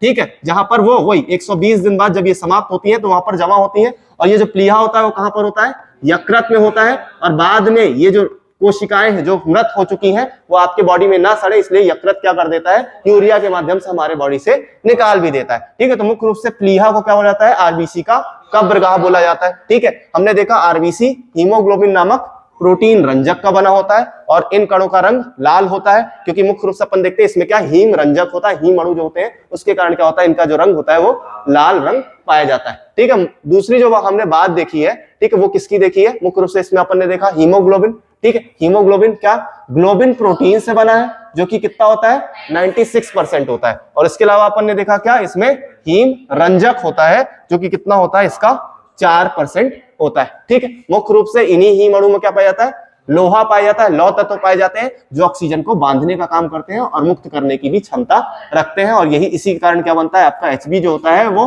ऑक्सीजन के साथ जुड़ता है और ऑक्सी हीमोग्लोबिन बनाता है मुख्य रूप से, ठीक है, जो एक प्रकार का अस्थायी यौगिक होता है, क्योंकि एक समय के बाद वापस से उसे अलग होना पड़ता है जब वो कोशिकाओं के पास पहुंचता है। जीवन काल 120 दिन का होता है और मुख्य रूप से ये किसमें बनते हैं, अस्थि मज्जा में बनते हैं, ठीक है, लाल अस्थि मज्जा में बनते हैं। ये अस्थि मज्जा कहां पाई जाती है, जो हमारी क्या होती है, मुख्य रूप से जो हमारी बोन्स होती हैं, जो हमारी हड्डियां होती हैं, मुख्य रूप से जो हमारी हड्डियां होती हैं उनकी अगर हम बात करें, ठीक है, तो इन हड्डियों में क्या होता है, हमारा अस्थि मज्जा पाया जाता है, ठीक है। और अस्थि मज्जा पाया जाता है और इसी अस्थि मज्जा में किसका निर्माण होता है, इन कोशिकाओं का, इन आरबीसी का निर्माण होता है, क्योंकि ये स्वयं से तो डिवाइड होती नहीं। तो मुख्य रूप से जो हमारी अस्थि मज्जा होती है, अस्थि के ऊपर जो परतें होती हैं, मुख्य रूप से वहां पर क्या होता है, इनका निर्माण होता है, ठीक है। तो अस्थि मज्जा, और हमने क्या बोला, प्लीहा, स्प्लीन बोला जाता है, ठीक है, लीवर में या यकृत में पाया जाता है, जहां पर ये जब आरबीसी समाप्त हो जाती है, ठीक है, तो ये वहां पर चली जाती है और इसीलिए क्या बोला गया, प्लीहा को आरबीसी का कब्रगाह बोला गया। दूसरी जो हमने कहानी देखी थी वो किसकी देखी थी, ल्यूकोसाइट्स की, ठीक है, डब्ल्यूबीसी की। डब्ल्यूबीसी जिसे हमने क्या बोला, ल्यूकोसाइट्स या श्वेत रक्त कोशिकाएं, श्वेत रक्त कोशिकाएं या कणिकाएं, ठीक है। मुख्य रूप से अगर अपन यहां पर बात करें तो ये दो प्रकार की होती है, मोनोसाइट्स और लिम्फोसाइट्स, मुख्य दो प्रकार है, बाकी इनके अन्य भी प्रकार होते हैं। तो मुख्य अपन दो प्रकारों की बात करते हैं, जिसमें क्या आते हैं आपके मोनोसाइट्स और लिम्फोसाइट्स। और ये जो लिम्फोसाइट्स होते हैं यही क्या करते हैं, एंटीबॉडीज बनाने का काम करते हैं, ठीक है, एंटीबॉडीज बनाने का काम करते हैं। इनका भी अगर अपन क्या देखें, काल देखें, ठीक है, तो मुख्य रूप से आपको जो काल दिखाई देगा वो कितना दिखाई देगा, 12 से 15 दिन, ठीक है। देखो कई जो बुक्स हैं अगर उसमें आपको जो अलग अलग टर्म दिखाई देते हो, क्या दिखाई देते हैं, 10 से 13 या 12 से 20, ठीक है। लेकिन जो अपन एक निश्चित काल, एक टाइम बहुत ज्यादा देखते हैं एक्यूरेट, वो कितना होता है, 12 से 15 दिन का। कई जगह पर जो है वो 10 से 13 भी मिलेगा, 12 से 20 भी मिलता है, ठीक है। तो कंफ्यूज नहीं होना है आपको, एटलीस्ट वही 12 से 15 की रेंज में इस चीज को याद रखना है, ठीक है। और जो हमने तीसरा देखा था वो क्या देखा था, प्लेटलेट्स या थ्रोम्बोसाइट्स की बात की थी। और ये क्या करती है मुख्य रूप से, ठीक है, रक्त का थक्का बनाने का काम करती है। अब ये जो रक्त का थक्का है वो कैसे बनता है, ठीक है, क्योंकि रक्त का थक्का का मतलब क्या है, रक्त का जमना, ठीक है। हमने एक चीज देखी थी क्या, लीवर द्वारा एक क्या किया जाता है, एक प्रकार का द्रव क्या किया जाता है, निकाला जाता है, उत्सर्जित किया जाता है, ठीक है, जिसके कारण हमारे बॉडी के अंदर रक्त नहीं जमता है। और वो कौन सा था हमारा, जिसे हमने क्या बोला था, हिपेरिन। तो हिपेरिन स्रावित किया जाता है किसके द्वारा, लीवर के द्वारा, जो अंदर बॉडी के अंदर रक्त को जमने नहीं देता। लेकिन मुख्य रूप से अगर आप बात करें, जब बॉडी में क्या होती है, किसी प्रकार से चोट लगती है, ठीक है, चोट लगती है, और तो क्या होता है, आपका रक्त बाहर निकलने लग जाता है, ठीक है। और जब रक्त जो है वो किसके वायु के, ठीक है, संपर्क में आता है। जब वायु के संपर्क में आता है तो ये जो आपकी थ्रोम्बोसाइट्स होती हैं वो टूटने लग जाती है, ठीक है, वो टूटने लग जाती हैं। और इस समय इस रक्त में क्या पाया जाता है, इस समय इस रक्त में मुख्य रूप से एक निष्क्रिय पदार्थ होता है जिसे क्या बोला जाता है, थ्रोम्बोप्लास्टिन, ठीक है। वो क्या हो जाता है, थ्रोम्बोप्लास्टिन क्या हो जाता है, सक्रिय हो जाता है, ठीक है। थ्रोम्बोप्लास्टिन नाम का एक क्या पाया जाता है, रक्त में एक पदार्थ पाया जाता है जो क्या हो जाता है, सक्रिय हो जाता है। और सक्रिय होने के बाद मुख्य रूप से इसमें एक और पदार्थ पाया जाता है जिसे क्या बोला गया है, प्रोथ्रोम्बिन बोला गया है। और ये जो प्रोथ्रोम्बिन होता है, ठीक है, देखो प्रक्रिया जो है वो थोड़ी सी लंबी है। पहले एक जब सक्रिय होगा तब जाके दूसरा होगा। इनको अलग अलग इसीलिए रखा गया है कि अगर भैया ये एक साथ सक्रिय हो गए तो अंदर भी हमारा रक्त क्या हो सकता है, जम सकता है। इसीलिए एक लंबी प्रक्रिया है। पहले एक एक्टिव होगा, अगर वो एक्टिव हुआ तभी जाकर दूसरा एक्टिव होगा, ठीक है। तो थ्रोम्बोप्लास्टिन को एक्टिव होने के लिए क्या चाहिए, वायु चाहिए, वायु चाहिए, ठीक है, वायु माध्यम चाहिए जहां पर ये क्या होता है, थ्रोम्बोप्लास्टिन एक्टिव होता है। और वो कब एक्टिव होगा, जब ये थ्रोम्बोसाइट्स टूटेंगे, ठीक है। और थ्रोम्बोसाइट्स कब टूटते हैं, जब वो वायु के संपर्क में आते हैं, ठीक है। अगर जब तक वो वायु के संपर्क में नहीं है तब तक वो टूटते नहीं है, ठीक है। तो वो क्या होंगे, थ्रोम्बोप्लास्टिन में चेंज होंगे, ठीक है। और थ्रोम्बोप्लास्टिन सक्रिय होगा तो वो क्या करेगा, एक पाया जाता है आपका प्रोथ्रोम्बिन। प्रक्रिया बता रहा हूं, जो वर्ड याद रहे वो अच्छी बात है, नहीं याद रहे तो जो लास्ट वर्ड याद रखना है वो आप देखना, ठीक है। मुख्य रूप से अपन देखें तो जो आपका प्रोथ्रोम्बिन होता है, प्रोथ्रोम्बिन मुख्य रूप से क्या होता है, थ्रोम्बोप्लास्टिन के सक्रिय होने के बाद वो क्या कर देता है, और यहां पर कैल्शियम भी होता है, ठीक है। तो कैल्शियम की उपस्थिति में किसमें परिवर्तित हो जाता है, थ्रोम्बिन में परिवर्तित हो जाता है, ठीक है। तो ये अब एक्टिव हो गया क्या आपका थ्रोम्बिन। अब जब ये जो थ्रोम्बिन है जब ये एक्टिव हो जाता है, ठीक है, तो मुख्य रूप से इसके एक्टिव होने के बाद एक और तत्व पाया जाता है जिसे क्या बोला जाता है, फाइब्रिनोजन, ठीक है। मुख्य रूप से क्या बोला जाता है, फाइब्रिनोजन, ठीक है। फाइब्रिनोजन क्या करता है, जैसे ही फाइब्रिनोजन क्या होगा, जैसे ही आपका थ्रोम्बिन बनेगा तो थ्रोम्बिन की उपस्थिति में फाइब्रिनोजन जो है वो फाइब्रिन में चेंज हो जाता है, फाइब्रिन में चेंज हो जाता है। और ये फाइब्रिन एक्चुअली पे क्या है, ठीक है, फाइब्रिनोजन एक घुलनशील पदार्थ है। लेकिन जैसे ही थ्रोम्बिन बनता है, जैसे ही थ्रोम्बिन बनता है, ये जो घुलनशील पदार्थ है वो धीरे धीरे किसमें परिवर्तित होने लग जाता है, जालों में, ठीक है। एक प्रकार का क्या बनाने लग जाता है, जाल बनाने लग जाता है, ठीक है। एक प्रकार का आपका जाल बनाने लग जाता है, ठीक है। और इसी को हमने क्या बोला है, फाइब्रिन बोल दिया है। अब फाइब्रिनोजन जो था वो घुलनशील पदार्थ था रक्त में ही, और वो क्या करने लग गया, धीरे धीरे थ्रोम्बिन जैसे ही बना तो उसने क्या कर दिया, एक प्रकार का जाल बनाने लग गया। और ये जो जाल है इसी को हमने क्या बोला है, फाइब्रिन बोला है, ठीक है। और ये क्या होता है, अब इसके ऊपर जैसे ही क्या होते हैं आपके रक्त कण आते हैं, जैसे ही आपके रक्त कण आते हैं वो इसी में फंस जाते हैं और यहीं पर जम जाते हैं, ठीक है, यहीं पर जम जाते हैं, जिसके कारण खून जो है वो आगे नहीं बहता है। तो इसी को हम क्या बोल देते हैं, रक्त का थक्का बनना या रक्त का जम जाना, ठीक है, रक्त का मुख्य रूप से थक्का जमना। और इसमें अगर हम बात करें तो एक न्यूट्रिशन की आवश्यकता होती है, ठीक है। हमने मुख्य रूप से एक विटामिन की बात की थी, और जो विटामिन आवश्यक है जो रक्त को थक्का बनाने में हेल्प करता है वो कौन सा था, विटामिन के की हमने बात की थी, ठीक है। विटामिन के का साइंटिफिक नेम या केमिकल नेम क्या है, फिलोक्विनोन, फिलोक्विनोन की हमने बात की थी, ठीक है। तो मुख्य रूप से रक्त का थक्का कब बनता है, जब फाइब्रिन बनता है। फाइब्रिन क्या एक प्रकार का जाल, फाइबर, ठीक है, फाइब्रिन एक प्रकार का जाल है। और वो कब बनता है, वो फाइब्रिनोजन जो है वो किसमें, जब थ्रोम्बिन बनता है तो थ्रोम्बिन के बाद फाइब्रिन बनता है। तो यहां पर जो टर्म हमें याद रखना है वो क्या रखना है, फाइब्रिन याद रखना है, मुख्य रूप से फाइब्रिन याद रखना है, ठीक है। जो कब बनता है, फाइब्रिन क्या है, एक प्रकार का जाल है जो कब बनता है, जब आपका थ्रोम्बोसाइट्स टूटते हैं, ठीक है। जब आपके, देखो यहां से हम यहां पर पहुंचे, ठीक है। मुख्य रूप से अपन ने कहानी कहां पर देखी, थ्रोम्बोसाइट्स, थ्रोम्बोसाइट्स टूटे, उसकी वजह से जो एक पदार्थ है वो क्या आपका बना, ठीक है, थ्रोम्बोप्लास्टिन। अब जब ये थ्रोम्बोप्लास्टिन एक्टिव हुआ तो उसने इसमें उपस्थित किसको, प्रोथ्रोम्बिन को, ठीक है, प्रोथ्रोम्बिन को किसमें चेंज किया, थ्रोम्बिन में। और थ्रोम्बिन की उपस्थिति में जो आपका फाइब्रिनोजन था, जो एक घुलनशील पदार्थ था, वो किसमें परिवर्तित हो गया, फाइब्रिन में। और ये फाइब्रिन ने क्या कर दिया, रक्त कणिकाओं को आगे जाने नहीं दिया। इसकी वजह से क्या बन गया, एक जाल बन गया, ठीक है, एक परत बन गई जिसको हमने क्या बोल दिया, रक्त का थक्का, ठीक है। तो ये किसके द्वारा किया जाता है, थ्रोम्बोसाइट्स के द्वारा किया जाता है। तो जो हमारे लिए वर्ड याद रखने वाला है वो क्या है, एक तो फाइब्रिन और दूसरा थ्रोम्बोसाइट्स का टूटना। बाकी जो है वो वर्ड है थ्रोम्बिन, थ्रोम्बोप्लास्टिन, ठीक है, वो थोड़े बहुत। तो ये आपके जो है, ये जो प्रक्रिया है वो तो आपकी मेंस के हिसाब से इंपॉर्टेंट है, ठीक है, कि रक्त का थक्का किस प्रकार से बनता है, इसकी प्रक्रिया को लिखना, ठीक है। लेकिन अगर प्री के हिसाब से देखें तो यहाँ पर अपन टर्म जो देखते हैं, एक तो फाइब्रिन और दूसरा थ्रोम्बोसाइट्स, ये बहुत ज्यादा इंपॉर्टेंट है, ठीक है। तो मुख्य रूप से अपन इन चीजों को देखते हैं, ठीक है। तो रुधिर के कार्य के पहले अपन देख रहे हैं, रुधिर की बात कर रहे हैं, ठीक है। रुधिर की प्रक्रिया में मुख्य रूप से अपन ने यही देखा, जो आपका प्रोथ्रोम्बिन है वो क्या बनता है, थ्रोम्बोप्लास्टिन में चेंज हो जाता है और क्या बनाता है, थ्रोम्बिन बनाता है। और थ्रोम्बिन अब ये सारी उपस्थिति में किसके दे रहा है, कैल्शियम की उपस्थिति, ठीक है। कैल्शियम आपका रक्त में ही है, ठीक है, और वो क्या करता है, थ्रोम्बिन जो होता है, तो कैल्शियम भी जरूरी है, ठीक है। मुख्य रूप से रक्त का थक्का जमने के लिए कौन सा खनिज लवण जरूरी है, ठीक है, आपका कैल्शियम। तो ये भी हमें जो दूसरा टर्म है वो याद रखना है, ठीक है। पूछ सकता है मैग्नीशियम, सोडियम, कैल्शियम, ठीक है, इस प्रकार से आपके क्वेश्चन। तो कैल्शियम बहुत ज्यादा जरूरी है, वो फाइब्रिनोजन को किसमें चेंज कर देता है, फाइब्रिन में। और फाइब्रिन क्या होती है, रक्त कण, फाइब्रिन एक फाइबर जो आपका जाल है, उसमें रक्त कणिकाएं जम जाती हैं, ठीक है, और इसी कारण क्या बनता है, आपका रक्त का थक्का बनता है, ठीक है। तो इतनी कहानी हमें यहाँ पर दिखाई देती है मुख्य रूप से, ठीक है।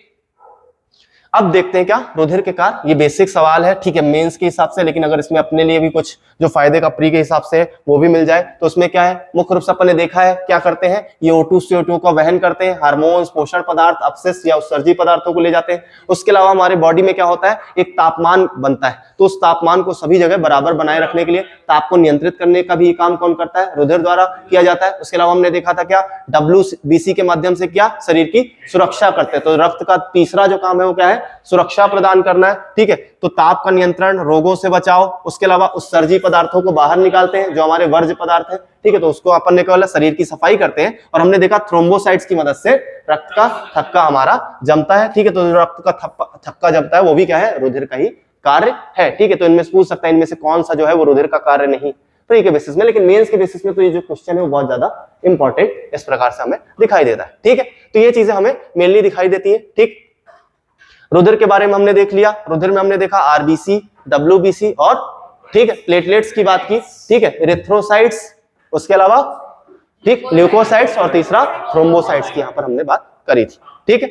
और जो हमने आगे देखा था वो क्या देखा था, रक्तदाब की बात की थी, ठीक है। रक्तदाब या रक्तचाप की बात की थी, तो मुख्य रूप से हमने देखा था रक्तदाब या रक्तचाप क्या कहलाता है, प्रकुंचन होता है, जैसे हमने सिस्टोल बोला है, प्रकुंचन मतलब संकुचन, मतलब निलय का यहाँ पर संकुचित होना। तो मुख्य रूप से जब निलय संकुचित होता है तब उसे क्या बोला जाता है, प्रकुंचन बोला जाता है, ठीक है। और जब वही क्या होता है, निलय फैलता है, तो उसे हम क्या बोलते हैं, अनुशीतलन बोलते हैं, डायस्टोल बोलते हैं। और इस प्रेशर को क्या बोला जाता है, अनुशीतलन प्रेशर बोला जाता है, अनुशीतलन दाब कहा जाता है, ठीक है। और मुख्य रूप से हमने देखा जब वो प्रकुंचित होता है, जब निलय दबता है तो दाब कितना होता है, 120 mm। और जब वो अनुशीतलन होता है तो उसे क्या बोलते हैं, 80 mm। तो 120 से जो हमने 80 की कहानी देखी, उसमें आपका जो प्रकुंचन दाब है वो क्या कहलाता है, 120।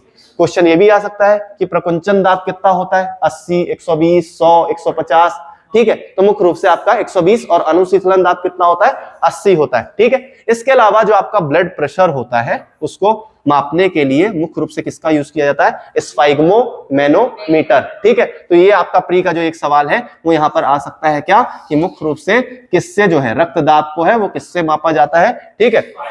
अब आज के टाइम पर अपन क्या बोल देते हैं, उसे ब्लड प्रेशर मशीन बोल देते हैं, ठीक है। लेकिन अगर अपन देखें, ठीक है, तो ऐसा नहीं है कि लिख दे ब्लड प्रेशर मशीन, यही बस पढ़ा है अपन ने, ठीक है।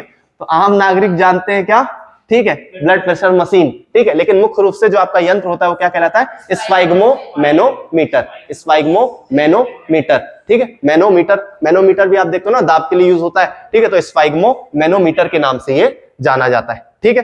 तो इतनी कहानी हमारे लिए यहाँ पर इंपॉर्टेंट थी, जो कि हमने किसमें देखी, एक तो परिसंचरण तंत्र की बात की और दूसरा रक्त की बात कर ली, ठीक है। अब जो अगली कहानी हमें दिखाई देती है वो क्या दिखाई देती है, कि मुख्य रूप से जो आपके रक्त होते हैं, ठीक है, जो वर्ग होता है, ठीक है, जो रक्त होता है वो अलग अलग, ठीक है, अलग अलग शरीर में अलग अलग पाया जाता है, ठीक है, अलग अलग पाया जाता है। मुख्य रूप से ऐसा क्यों होता है, क्योंकि इनके अंदर जो रक्त में क्या पाया जा रहा है, प्रोटीन पाया जा रहा है, ठीक है। जो प्रोटीन पाया जा रहा है वो प्रोटीन अलग अलग होता है और उसके कारण सभी में क्या होता है, ठीक है, जो आपका रक्त होता है वो अलग अलग होता है, ठीक है।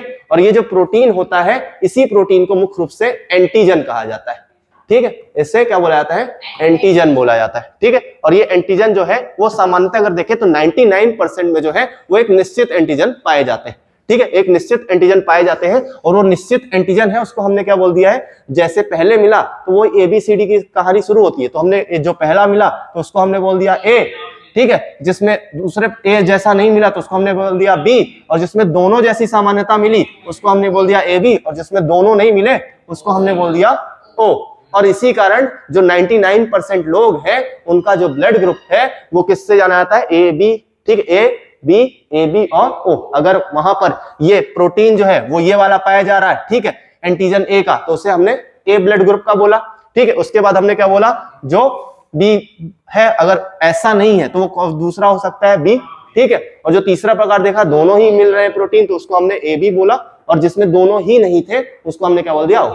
तो इस आधार पर क्या बने, 4 प्रकार के ब्लड ग्रुप बने, ठीक है। वैसे तो अगर देखा जाए तो दुनिया में 57 टाइप के, ठीक है, क्या पाए जाते हैं, ब्लड ग्रुप पाए जाते हैं, ठीक है। लेकिन मेनली जो 99 पॉइंट अगर आप 9 भी कर दोगे तो लगभग जो है वो ब्लड ग्रुप क्या है आपके ए बी और ओ प्रकार के, ठीक है। और यही पढ़े जाते हैं, ठीक। तो मुख्य रूप से अगर आप बात करें, ठीक है, एच टाइप के होते हैं, अलग अलग टाइप के होते हैं, ठीक है। तो मुख्य रूप से जो आपकी आरबीसी की जो भिन्नता होती है वो किसके कारण होती है, ग्लाइकोप्रोटीन के कारण होती है। एक विशेष प्रकार का प्रोटीन जो रक्त में पाया जाता है और इसे हम क्या बोल देते हैं, एंटीजन बोल देते हैं, ठीक है। और इसको पहली बार किसने ढूंढा था, ठीक है, तो ये किसने ढूंढा था, कार्ल लैंडस्टीनर ने। तो यहाँ पर जो दूसरा सवाल बनता है वो किससे बनता है आपका, मुख्य रूप से, ठीक है, कि किसके द्वारा ये ज्ञात किया गया था, तो कार्ल लैंडस्टीनर द्वारा इसे ढूंढा गया था, ज्ञात किया गया था, ठीक है। मुख्य रूप से इस प्रकार से अगर हम देखें तो यहाँ पर 4 प्रकार के हम एंटीजन की बात करते हैं, ठीक है। तो जिसमें क्या होता है, रुधिर वर्ग होता है, ठीक है। और क्योंकि जो एंटीजन है वो क्या बनाता है, अगर एक एंटीजन है तो उसके में क्या बनाएगा वो, ठीक है, उसके अपोज में वो क्या बनाएगा, एंटीबॉडी बनाएगा। तो जिसमें वो एंटीजन पाया जा रहा है, ठीक है, जिसमें एक एंटीजन पाया जा रहा है तो उसी का एंटीबॉडी उसमें नहीं पाया जाएगा, ठीक है। जिसमें वो एंटीजन है, किसी मनुष्य में अगर एक प्रकार का एंटीजन है तो उसी का सेम एंटीबॉडी नहीं बनेगा, क्योंकि अगर सेम एंटीबॉडी उसका बन गया तो क्या होगा, उसी को समाप्त करने में लग जाएगा, ठीक है। तो इसलिए जो एंटीजन पाया जा रहा है उसका एंटीबॉडी सेम नहीं होगा, दूसरा एंटीबॉडी पाया जा सकता है। तो मुख्य रूप से जो रुधिर वर्ग ए है, ठीक है, उसमें क्या, कौन सा एंटीजन पाया जाता है, मुख्य रूप से ए, और एंटीबॉडी बी होती, ये इसको समाप्त नहीं करेगी, ठीक है।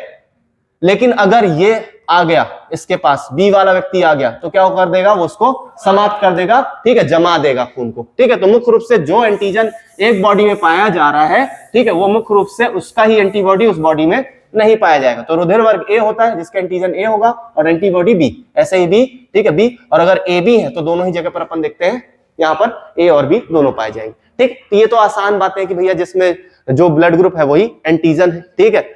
लेकिन जो कहानी अपनी दूसरी बनती है वो क्या बनती है कि भैया अब यहाँ पर एक कहानी बनती है कि पहले एक टाइम था कि जब लोग एक दूसरे को क्या रक्त, अब आजकल बहुत ज्यादा चोट वगैरह लगती है तो एक दूसरे को रक्त की आवश्यकता पड़ने लग गई, बहुत सारी बीमारियां होने लग गई है तो एक दूसरे को रक्त देने लग गए। तो भैया कौन किसको रक्त दे सकता है, ठीक है, वो कहानी हमारी बनती है, ठीक है। तो अगर हम अपन इसे यहीं पर समझे, ठीक है, तो यहीं पर समझे तो सबसे बड़ी बात क्या देखी अपन ने कि अगर, ठीक है, दूसरे बॉडी में क्या है, अगर यहाँ पर एंटीजन क्या है, एक प्रकार का ऐसा बाहरी पदार्थ है जिसको खत्म करने में शरीर लग जाता है, ठीक है। और अगर वो क्या हो गया, दूसरी बॉडी में चला गया, वो एंटीजन जो उसकी बॉडी में नहीं था, तो ऐसे में वो बाहरी पदार्थ समझ के बॉडी उसे समाप्त करने लग जाएगी, ठीक है। तो अपन यहाँ पर ये कह सकते हैं कि भैया जो ए वाला है, जो ए वाला व्यक्ति है वो तो ए वाले को ही क्या दे, ब्लड दे, ताकि एंटीजन में चेंज ना आए, ठीक है। ऐसे ही जो बी वाला है वो बी वाले को ही ब्लड दे ताकि दूसरा एंटीजन ना जाने पाए। ऐसे ही ए बी वाला जो है वो किसको दे, ए बी वाले को ही दे ताकि दूसरे का एंटीजन ना जाए।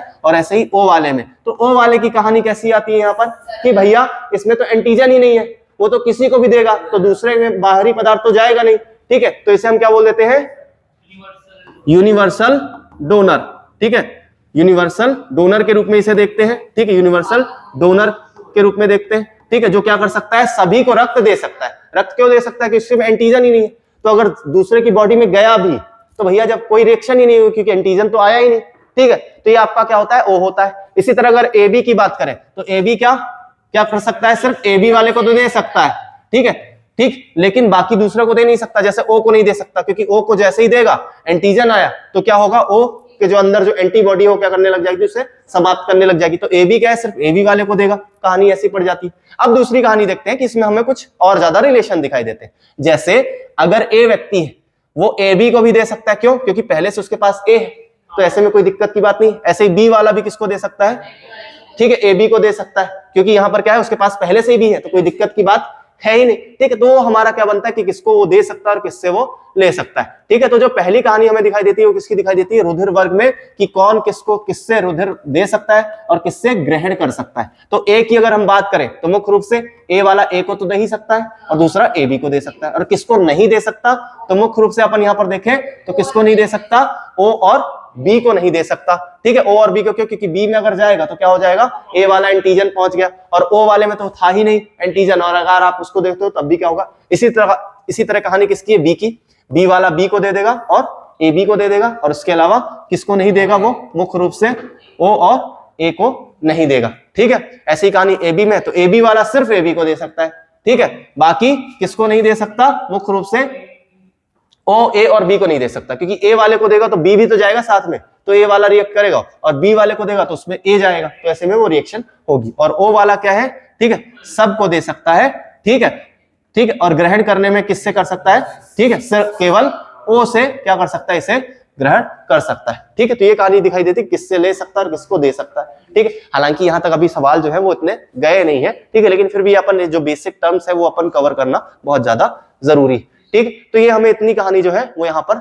दिखाई देती है, ठीक। जो दूसरी बात आती है वो किसकी आती है, ठीक, तो ये आपका क्या कहलाता है, मुख्य रूप से इसका बोला जाता है क्या, रक्त आधान, ठीक है, ट्रांसफ्यूजन, जहां पर क्या होता है, रक्त का अभिश्लेषण होता है, ठीक है। और ऐसे में क्या होता है, अगर एंटीजन बाहर का जाए तो एंटीबॉडी रिएक्ट करती है और क्या कर देती है, रक्त को जमा देती है, रक्त चिपचिपा हो जाता है, ठीक है। और ब्लड अगर अंदर की ओर जम गया हमारी धमनियों और सिराओं में, तो ऐसे में क्या होगा, मुख्य रूप से, ठीक है, मृत्यु हो जाएगी, क्योंकि ऑक्सीजन का आदान प्रदान होना बंद हो जाएगा, और ऑक्सीजन का आदान प्रदान बंद हुआ तो भैया हमारी बॉडी में जो अंग है जितने टाइम से काम कर रहे हैं उनको ऊर्जा नहीं मिलेगी, तो वो हड़ताल में चले जाएंगे, और हड़ताल का मतलब क्या है, मृत्यु, ठीक है, क्या है, मृत्यु, ठीक है। तो मुख्य रूप से अपन ये चीजें देखते हैं, ठीक है। अब दूसरी जो कहानी दिखाई देती है कि भैया जो माता पिता हैं उन माता पिता से, ठीक है, कौन सा जो रक्त है, ठीक है, आगे चलकर जो नई जनरेशन आएगी उस नई जनरेशन में कौन सा रक्त जो है वो बच्चे का होगा या शिशु का होगा, ठीक है, वो जो दूसरी कहानी आती है। तो भैया माता पिता में जो ब्लड है, जो एंटीजन है, वही तो आगे बच्चे में जाएगा, ठीक है। और अगर वो ब्लड नहीं है माता पिता में तो वो एंटीजन आगे नहीं जाएगा। जैसे हम एक एग्जांपल ले लेते हैं, वो किसका ले लेते हैं, ए, अगर माता का जो ब्लड ग्रुप है वो भी ए है और पिता का भी ब्लड ग्रुप ए है, तो हमें दो ही कहानी दिख सकती है यहां पर। क्या कहानी, कि लाइक अगर ए है, ठीक है, और दूसरे का भी ए है, यहां पर आपको एक थोड़ा सा एक फॉर्मूला बता रहा हूं, ठीक है, उसको बेसिस में आप उसे याद रखना, क्योंकि इसे रट नहीं सकते, ठीक है, रटने जाओगे तो फिर बहुत बड़ी टेबल, ठीक है। तो मुख्य रूप से अपन यहां पर देखें तो अगर यहां पर देखें एंटीजन की बात करें और दूसरा क्या बना, एंटीबॉडी की बात बनी, ठीक है। तो यहां पर अगर अपन देखें तो मुख्य रूप से अगर माता और पिता दोनों का क्या है, ए है, और दूसरा यहां पर क्या पाया जा रहा है, मुख्य रूप से एंटीबॉडी पाई जा रही है, ठीक है। इसे इस प्रकार से लिख सकते हैं अपन, ये एंटीजन यहां पर लिख लेना, एंटीजन, ठीक है, और यहां पर अपन देखें एंटीबॉडी, ठीक है। एंटीबॉडी की बात करें तो मुख्य रूप से अगर अपन यहां पर देखें तो यहां पर अपन ने लिखा माता और पिता, ठीक है। अगर माता और पिता में बात करें तो माता में एंटीजन ए है तो एंटीबॉडी क्या है, कुछ नहीं, या फिर अपन ये कह सकते हैं क्या है, बी के रूप में देख लेते हैं, ठीक है। मतलब यहां पर अपन देख रहे हैं कि बी के रूप में, ऐसे ही क्या, पिता है, पिता में एंटीजन ए है, एंटीबॉडी बी है, ठीक है। तो अगर हम यहां पर देखें तो जो ग्रुप बनेंगे वो क्या बनेंगे, मेनली क्या बन सकता है, ए बन सकता है, ठीक है। यहां पर ए एक बन गया, ए ही बन रहा है, ऐसे में भी ए ही बन रहा है, और यहां पर जो बी एंटीबॉडी बन रहा है, मतलब कोई एंटीजन नहीं है, तो ऐसे में आपका कौन सा बन रहा है, ओ बन रहा है। तो दो ही ग्रुप बन सकते हैं, वो कौन से, ए और ओ। तो जो अगला चलकर जो नया चाइल्ड आएगा, जो नया शिशु आएगा, उसमें जो संभावित ब्लड ग्रुप है वो क्या पाए जा सकते हैं, या तो ए होगा या तो होगा। जिसमें बी है ही नहीं वो बी बना ही नहीं सकता, तो बी और ए बी तो नहीं बनेंगे, ठीक है। अब जो दूसरी हमें कहानी दिखाई देती है, ए देखो अब यहां पर याद रखना, ए ओ, ठीक है, ए और ए ओ में, ठीक है, ए और ए ओ में क्या होंगे, दोनों में ही ए ओ बनेंगे। ऐसे ही बी और मुख्य रूप से बी ओ, इन दोनों में क्या बनेंगे, बी ओ बनेंगे। तो संभावित जो बनेंगे उसको पढ़ लो, और असंभावित तो ऑटोमेटिक पता है, जो बन रहे हैं तो उसके अलावा जो बचे वो बाकी नहीं बन रहे हैं, असंभावित है। तो मुख्य रूप से हमें बी ओ किस में दिखाई देगा, ठीक, वो आपके बी और बी ओ में दिखाई देगा, और ऐसे ही ए ओ किस में दिखाई देगा, ए ओ में, ठीक है। और ओ ऐसे ही पढ़ लोगे क्या, सीधा ओ, जिसमें कुछ है ही नहीं तो वो दूसरे बनाएगा नहीं। तो यहां पर जो तीन कहानी वो हमें यहां पर देखनी है, ठीक है। उसके अलावा, ठीक, तो देखो मेन चीजें यहां पर याद हो गई होंगी। पहली क्या कहानी, अगर ए है या फिर ए ओ है या ए है तो क्या बनेगा, सिर्फ और सिर्फ AO बनेगा, ठीक है। BB है या BO है तो क्या बनेगा, B और O बनेगा, O है तो सिर्फ O बनेगा, ठीक है। अब किसी के साथ भी अगर AB जुड़ा है, किसी के साथ भी AB जुड़ा है, किसी का ब्लड ग्रुप माता या पिता में किसी का भी AB है, ठीक है, और वो चाहे वो A के साथ जुड़े या B के साथ जुड़े या फिर AB के साथ भी जुड़े, तीनों ही कहानी में क्या बनेगा, A, B और AB, ठीक है।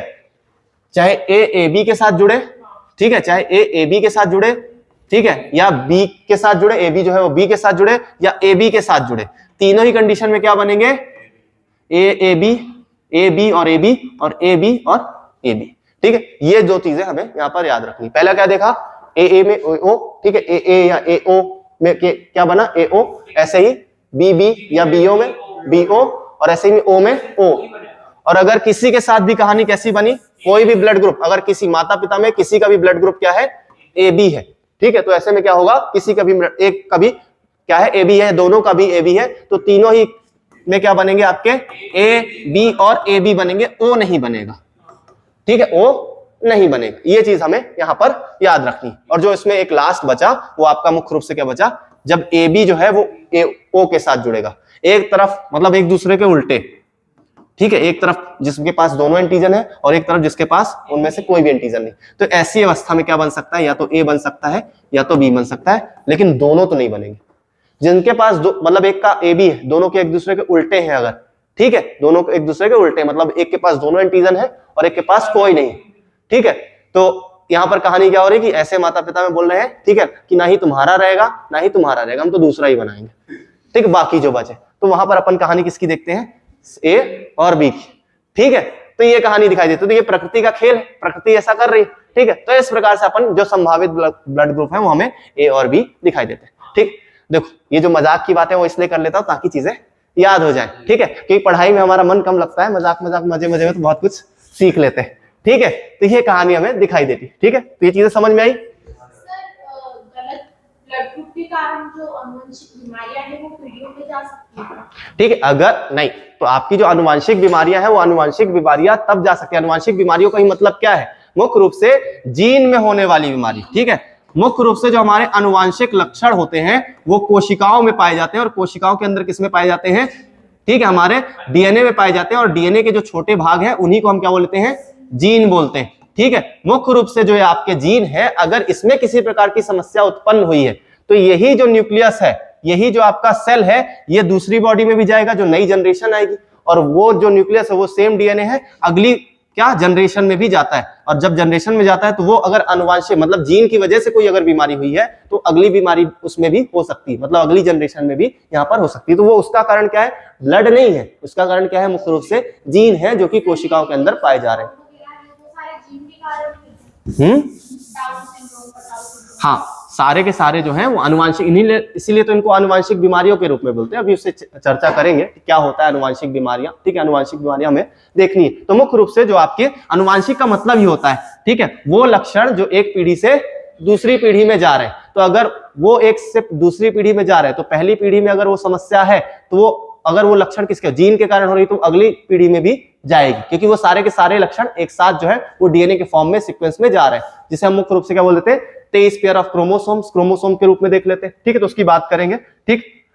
उसके बाद हम देखते हैं कि AB के अलावा एक और एंटीजन है जो बॉडी में पाया जाता है, ठीक है। और अगर AB के अलावा देखें तो एक नया जो एंटीजन है वो यहाँ पर मुख्य रूप से जो है वो ढूंढा गया, ठीक है, ठीक है। जैसे किसने ढूंढा था, किसकी खोज की थी, लैंडस्टीनर और वीनर के द्वारा। वही कार्ल लैंडस्टीनर भी शामिल था और साथ में वीनर शामिल था। और उन्होंने किसके अंदर ये पहली बार ढूंढा था, मुख्य रूप से रीसस बंदर। रीसस बंदर मतलब वही बंदर जिससे मनुष्य बने, ठीक है, वही बंदर जिनसे मनुष्य बने हैं, ठीक है। तो इसीलिए रीसस बंदर के अंदर उन्होंने एक नया ढूंढा और उसके बाद कोई नया मिला नहीं, तो इस बार उन्होंने क्या किया कि सी रखने की जगह क्या कर दो, उसको प्लस और माइनस रख दो, ठीक है। जिसमें वो पाया जा रहा है वो प्लस है और जिसमें नहीं पाया जा रहा है उसको माइनस है, ठीक है। तो अगर ए के साथ कोई क्या है, ये वाला भी क्या पाया जा रहा है, एंटीजन पाया जा रहा है, तो उसको हमने बोल दिया ए प्लस।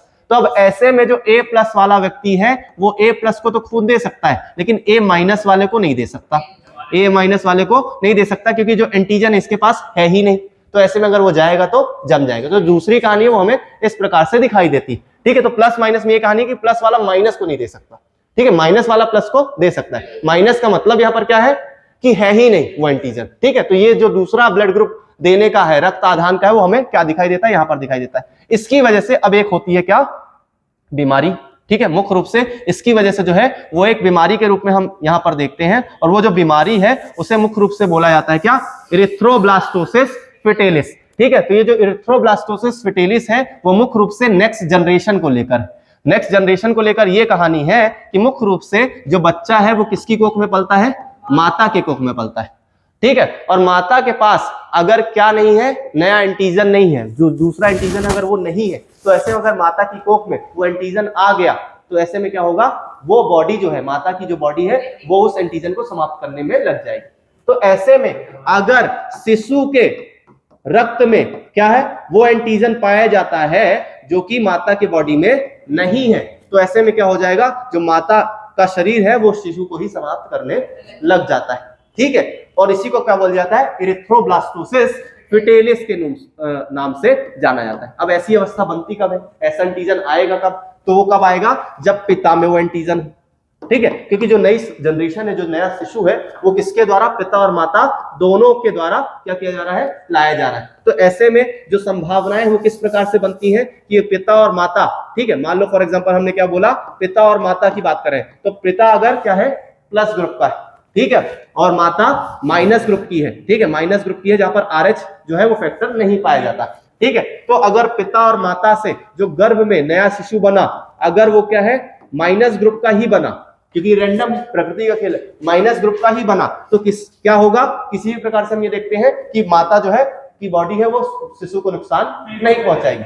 लेकिन अगर ये प्लस ग्रुप का बना तो क्या समझेगी बॉडी, माता की बॉडी, कि वो एंटीजन है, दुश्मन है, और ऐसे में उसे समाप्त करने लग जाएगी। लेकिन उसके लिए बनती है बॉडी में नई एंटीबॉडी। ठीक है, तो जब भी क्या होता है, जब भी माता के शरीर में अगर पिता का ब्लड ग्रुप क्या है, प्लस है, और माता का माइनस है, तो पहली बार में क्या होता है, जो प्रथम शिशु होता है, ठीक है, प्रथम बच्चा होता है, फर्स्ट बच्चा जो होता है, उसमें किसी प्रकार से समस्या नहीं आती, क्योंकि उस समय पर एंटीबॉडीज, पहली बार तो माता को पता चला कि ऐसी चीज भी आ गई। ठीक है, तो पहली बार में जो बॉडी होती है वो एंटीबॉडीज बनाने लग जाती है, जब तक में बच्चे का हो जाता है जन्म। ठीक है, तो एंटीबॉडीज बनती नहीं है, थोड़ा सा टाइम लगता है। ठीक है, क्योंकि अभी जो है पहली बार, जब पहली बार कोई बीमारी होती है तो वो लंबे समय तक होती है, क्योंकि बॉडी को पता नहीं होता कि ऐसी चीज है, तो एंटीबॉडीज बनाती है। लेकिन अगली बार वो जो बीमारी है वो लंबे समय तक नहीं होती, क्योंकि पहले से एंटीबॉडीज बनी होती है। ठीक है, लेकिन जो दूसरा बच्चा है, अगर ये क्या करते हैं, सेकेंड बच्चे की ओर जाते हैं, ठीक है, तो ऐसे में क्या होगा, मुख्य रूप से, ठीक, यहां पर क्या होगा, अगर शिशु क्या है, प्लस ग्रुप का है, तो ऐसे में क्या होगा, गर्भ में ही शिशु की मृत्यु हो जाएगी, या फिर जन्म लेने के बाद तुरंत मृत्यु हो जाएगी। ठीक है, और इसी को हम क्या बोल देते हैं, इरिथ्रोब्लास्टोसिस फिटेलिस। ठीक है, इरिथ्रोब्लास्टोसिस फिटेलिस, फिटेलिस से फीटस, फीटस मतलब भ्रूण की बात कर रहा है, वो भ्रूण जो गर्भ में है उसकी क्या हो जाएगी, मृत्यु हो जाएगी, उससे क्या होता है, इरिथ्रोब्लास्टोसिस फिटेलिस, जो कि किससे संबंधित है, हमारे रुधिर के एंटीजन से संबंधित है, इसीलिए इसे हमने यहीं पर कवर किया। ठीक है, तो ये हमारी यहाँ पर आज की कहानी है। ठीक है, जहां पर हमने क्या क्या देखा, रक्त परिसंचरण तंत्र की बात की है, और रक्त परिसंचरण तंत्र में हमने क्या क्या चीजें देखी, एक तो हृदय पढ़ा, ठीक है, उसमें हमने आलिंद देखा, निलय देखा, एकमात्र धमनी जिसमें क्या होता है, अशुद्ध रक्त बहता है, कौन सी, फुफ्फुसीय धमनी, ठीक है, पल्मोनरी आर्टरी, और एकमात्र शिरा जिसमें क्या होता है, आपका शुद्ध रक्त बहता है, उसे हमने क्या बोला है, फुफ्फुसीय शिरा या पल्मोनरी वेन के रूप में देखा है। जो आपकी शिराएं हैं वो किससे जुड़ी होती है, आलिंद से, और जो आपका धमनी होती है वो किससे जुड़ी होती है, निलय से, मुट्ठी के आकार का है, उसमें एक परत है पेरिकार्डियम, और जो उसमें द्रव है वो कौन सा है, पेरिकार्डियल द्रव। ठीक है, उसके बाद हम नीचे आए, धमनी और शिराओं को देखा, धमनी और शिराओं के बाद हमने कहानी देखी किसकी, रक्त की, रुधिर की। रुधिर किसका किसका बना हुआ है, प्लाज्मा और रुधिर कणिकाओं या कोशिकाओं का। अब ये जो रुधिर कोशिकाएं हैं वो मुख्य रूप से 3 प्रकार की होती है, आरबीसी, डब्ल्यूबीसी और प्लेटलेट्स, जिसे हमने क्या बोला, इरिथ्रोसाइट्स, ल्यूकोसाइट्स और थ्रोम्बोसाइट्स। मुख्य रूप से जो इरिथ्रोसाइट्स का काम है वो क्या है, ऑक्सीजन को लाना ले जाना, ठीक है, जिसके अंदर हीमोग्लोबिन पाया जाता है और आयरन पाया जाता है, जिसकी मदद से वो ऑक्सीजन को पकड़कर कोशिकाओं के पास छोड़ देता है। दूसरी बात हमने क्या देखी, जो आपके डब्ल्यूबीसी है वो सुरक्षात्मक होते हैं, सुरक्षा होते हैं, जिसमें मोनोसाइट्स और लिम्फोसाइट्स पाए जाते हैं, और लिम्फोसाइट्स आपके जो एंटीबॉडीज बनाते हैं, अगर कोई बाहरी पदार्थ है वो आपके शरीर में आए तो उसे समाप्त करने का काम करते हैं, मतलब प्रतिरक्षा तंत्र के रूप में काम करते हैं, इम्यून सिस्टम के रूप में काम करते हैं। तीसरा हमने देखा क्या, थ्रोम्बोसाइट्स, जो क्या करते हैं, अगर हमारा चोट लग जाए तो उसकी वजह से जो रक्त बाहर बह रहा है उसको रोकने के लिए रक्त का थक्का जमाया जाता है, थ्रोम्बोसाइट्स की मदद से ये थ्रोम्बोसाइट्स टूट जाते हैं। ठीक है। उसके बाद हमने कहानी क्या देखी, रुधिर वर्गों की बात की, ठीक है। 4 प्रकार के हमारे रुधिर वर्ग है, ए बी और ओ, ठीक है। और उसके बाद हमने देखा एक और नया फैक्टर आरएच, ठीक है, आरएच फैक्टर, जिसे प्लस या माइनस बोला गया। रुधिर वर्ग की खोज किसने की थी, कार्ल लैंडस्टीनर ने। और जबकि यहाँ पर हम देखते हैं कि जो दूसरा आरएच फैक्टर उसमें वीनर की भी भूमिका थी, तो लैंडस्टीनर और वीनर दोनों मिलकर इसको ज्ञात किया था। और आरएच फैक्टर की वजह से माता पिता से जो नए शिशु का जन्म होता है उसमें एक जो बीमारी है वो दिखाई देती है अगर पिता का ब्लड ग्रुप क्या है, प्लस है, ठीक है। दोनों का प्लस प्लस है, दोनों का प्लस प्लस है तो कोई दिक्कत नहीं, ठीक है। दोनों का प्लस प्लस है। देखो यहाँ पर अपन ने क्या कहानी देखी, ये चीज और याद रखना, ये पूछा जा सकता है किस ग्रुप में जो है वो एरिथ्रोब्लास्टोसिस फिटेलिस की समस्या दिखाई देगी। पिता का ब्लड ग्रुप क्या है, पॉजिटिव है, और माता का भी पॉजिटिव है, कोई दिक्कत की बात नहीं, ठीक है, ओके है, ठीक है। पिता का प्लस है, ठीक है, पहले अपन पिता का माइनस रख लेते हैं, पिता का माइनस रख लेते हैं, ठीक है। और माता का माइनस, कोई दिक्कत नहीं, पिता का फिर माइनस है, माता का प्लस है, कोई दिक्कत नहीं, पिता का प्लस है, माता का भी प्लस है, कोई दिक्कत नहीं। लेकिन एक कंडीशन, जहां पर पिता का प्लस हो और माता का माइनस हो, तो ऐसी अवस्था में जो एक दिक्कत होती है वो क्या होती है, जो द्वितीय शिशु होता है, दूसरा बच्चा होता है,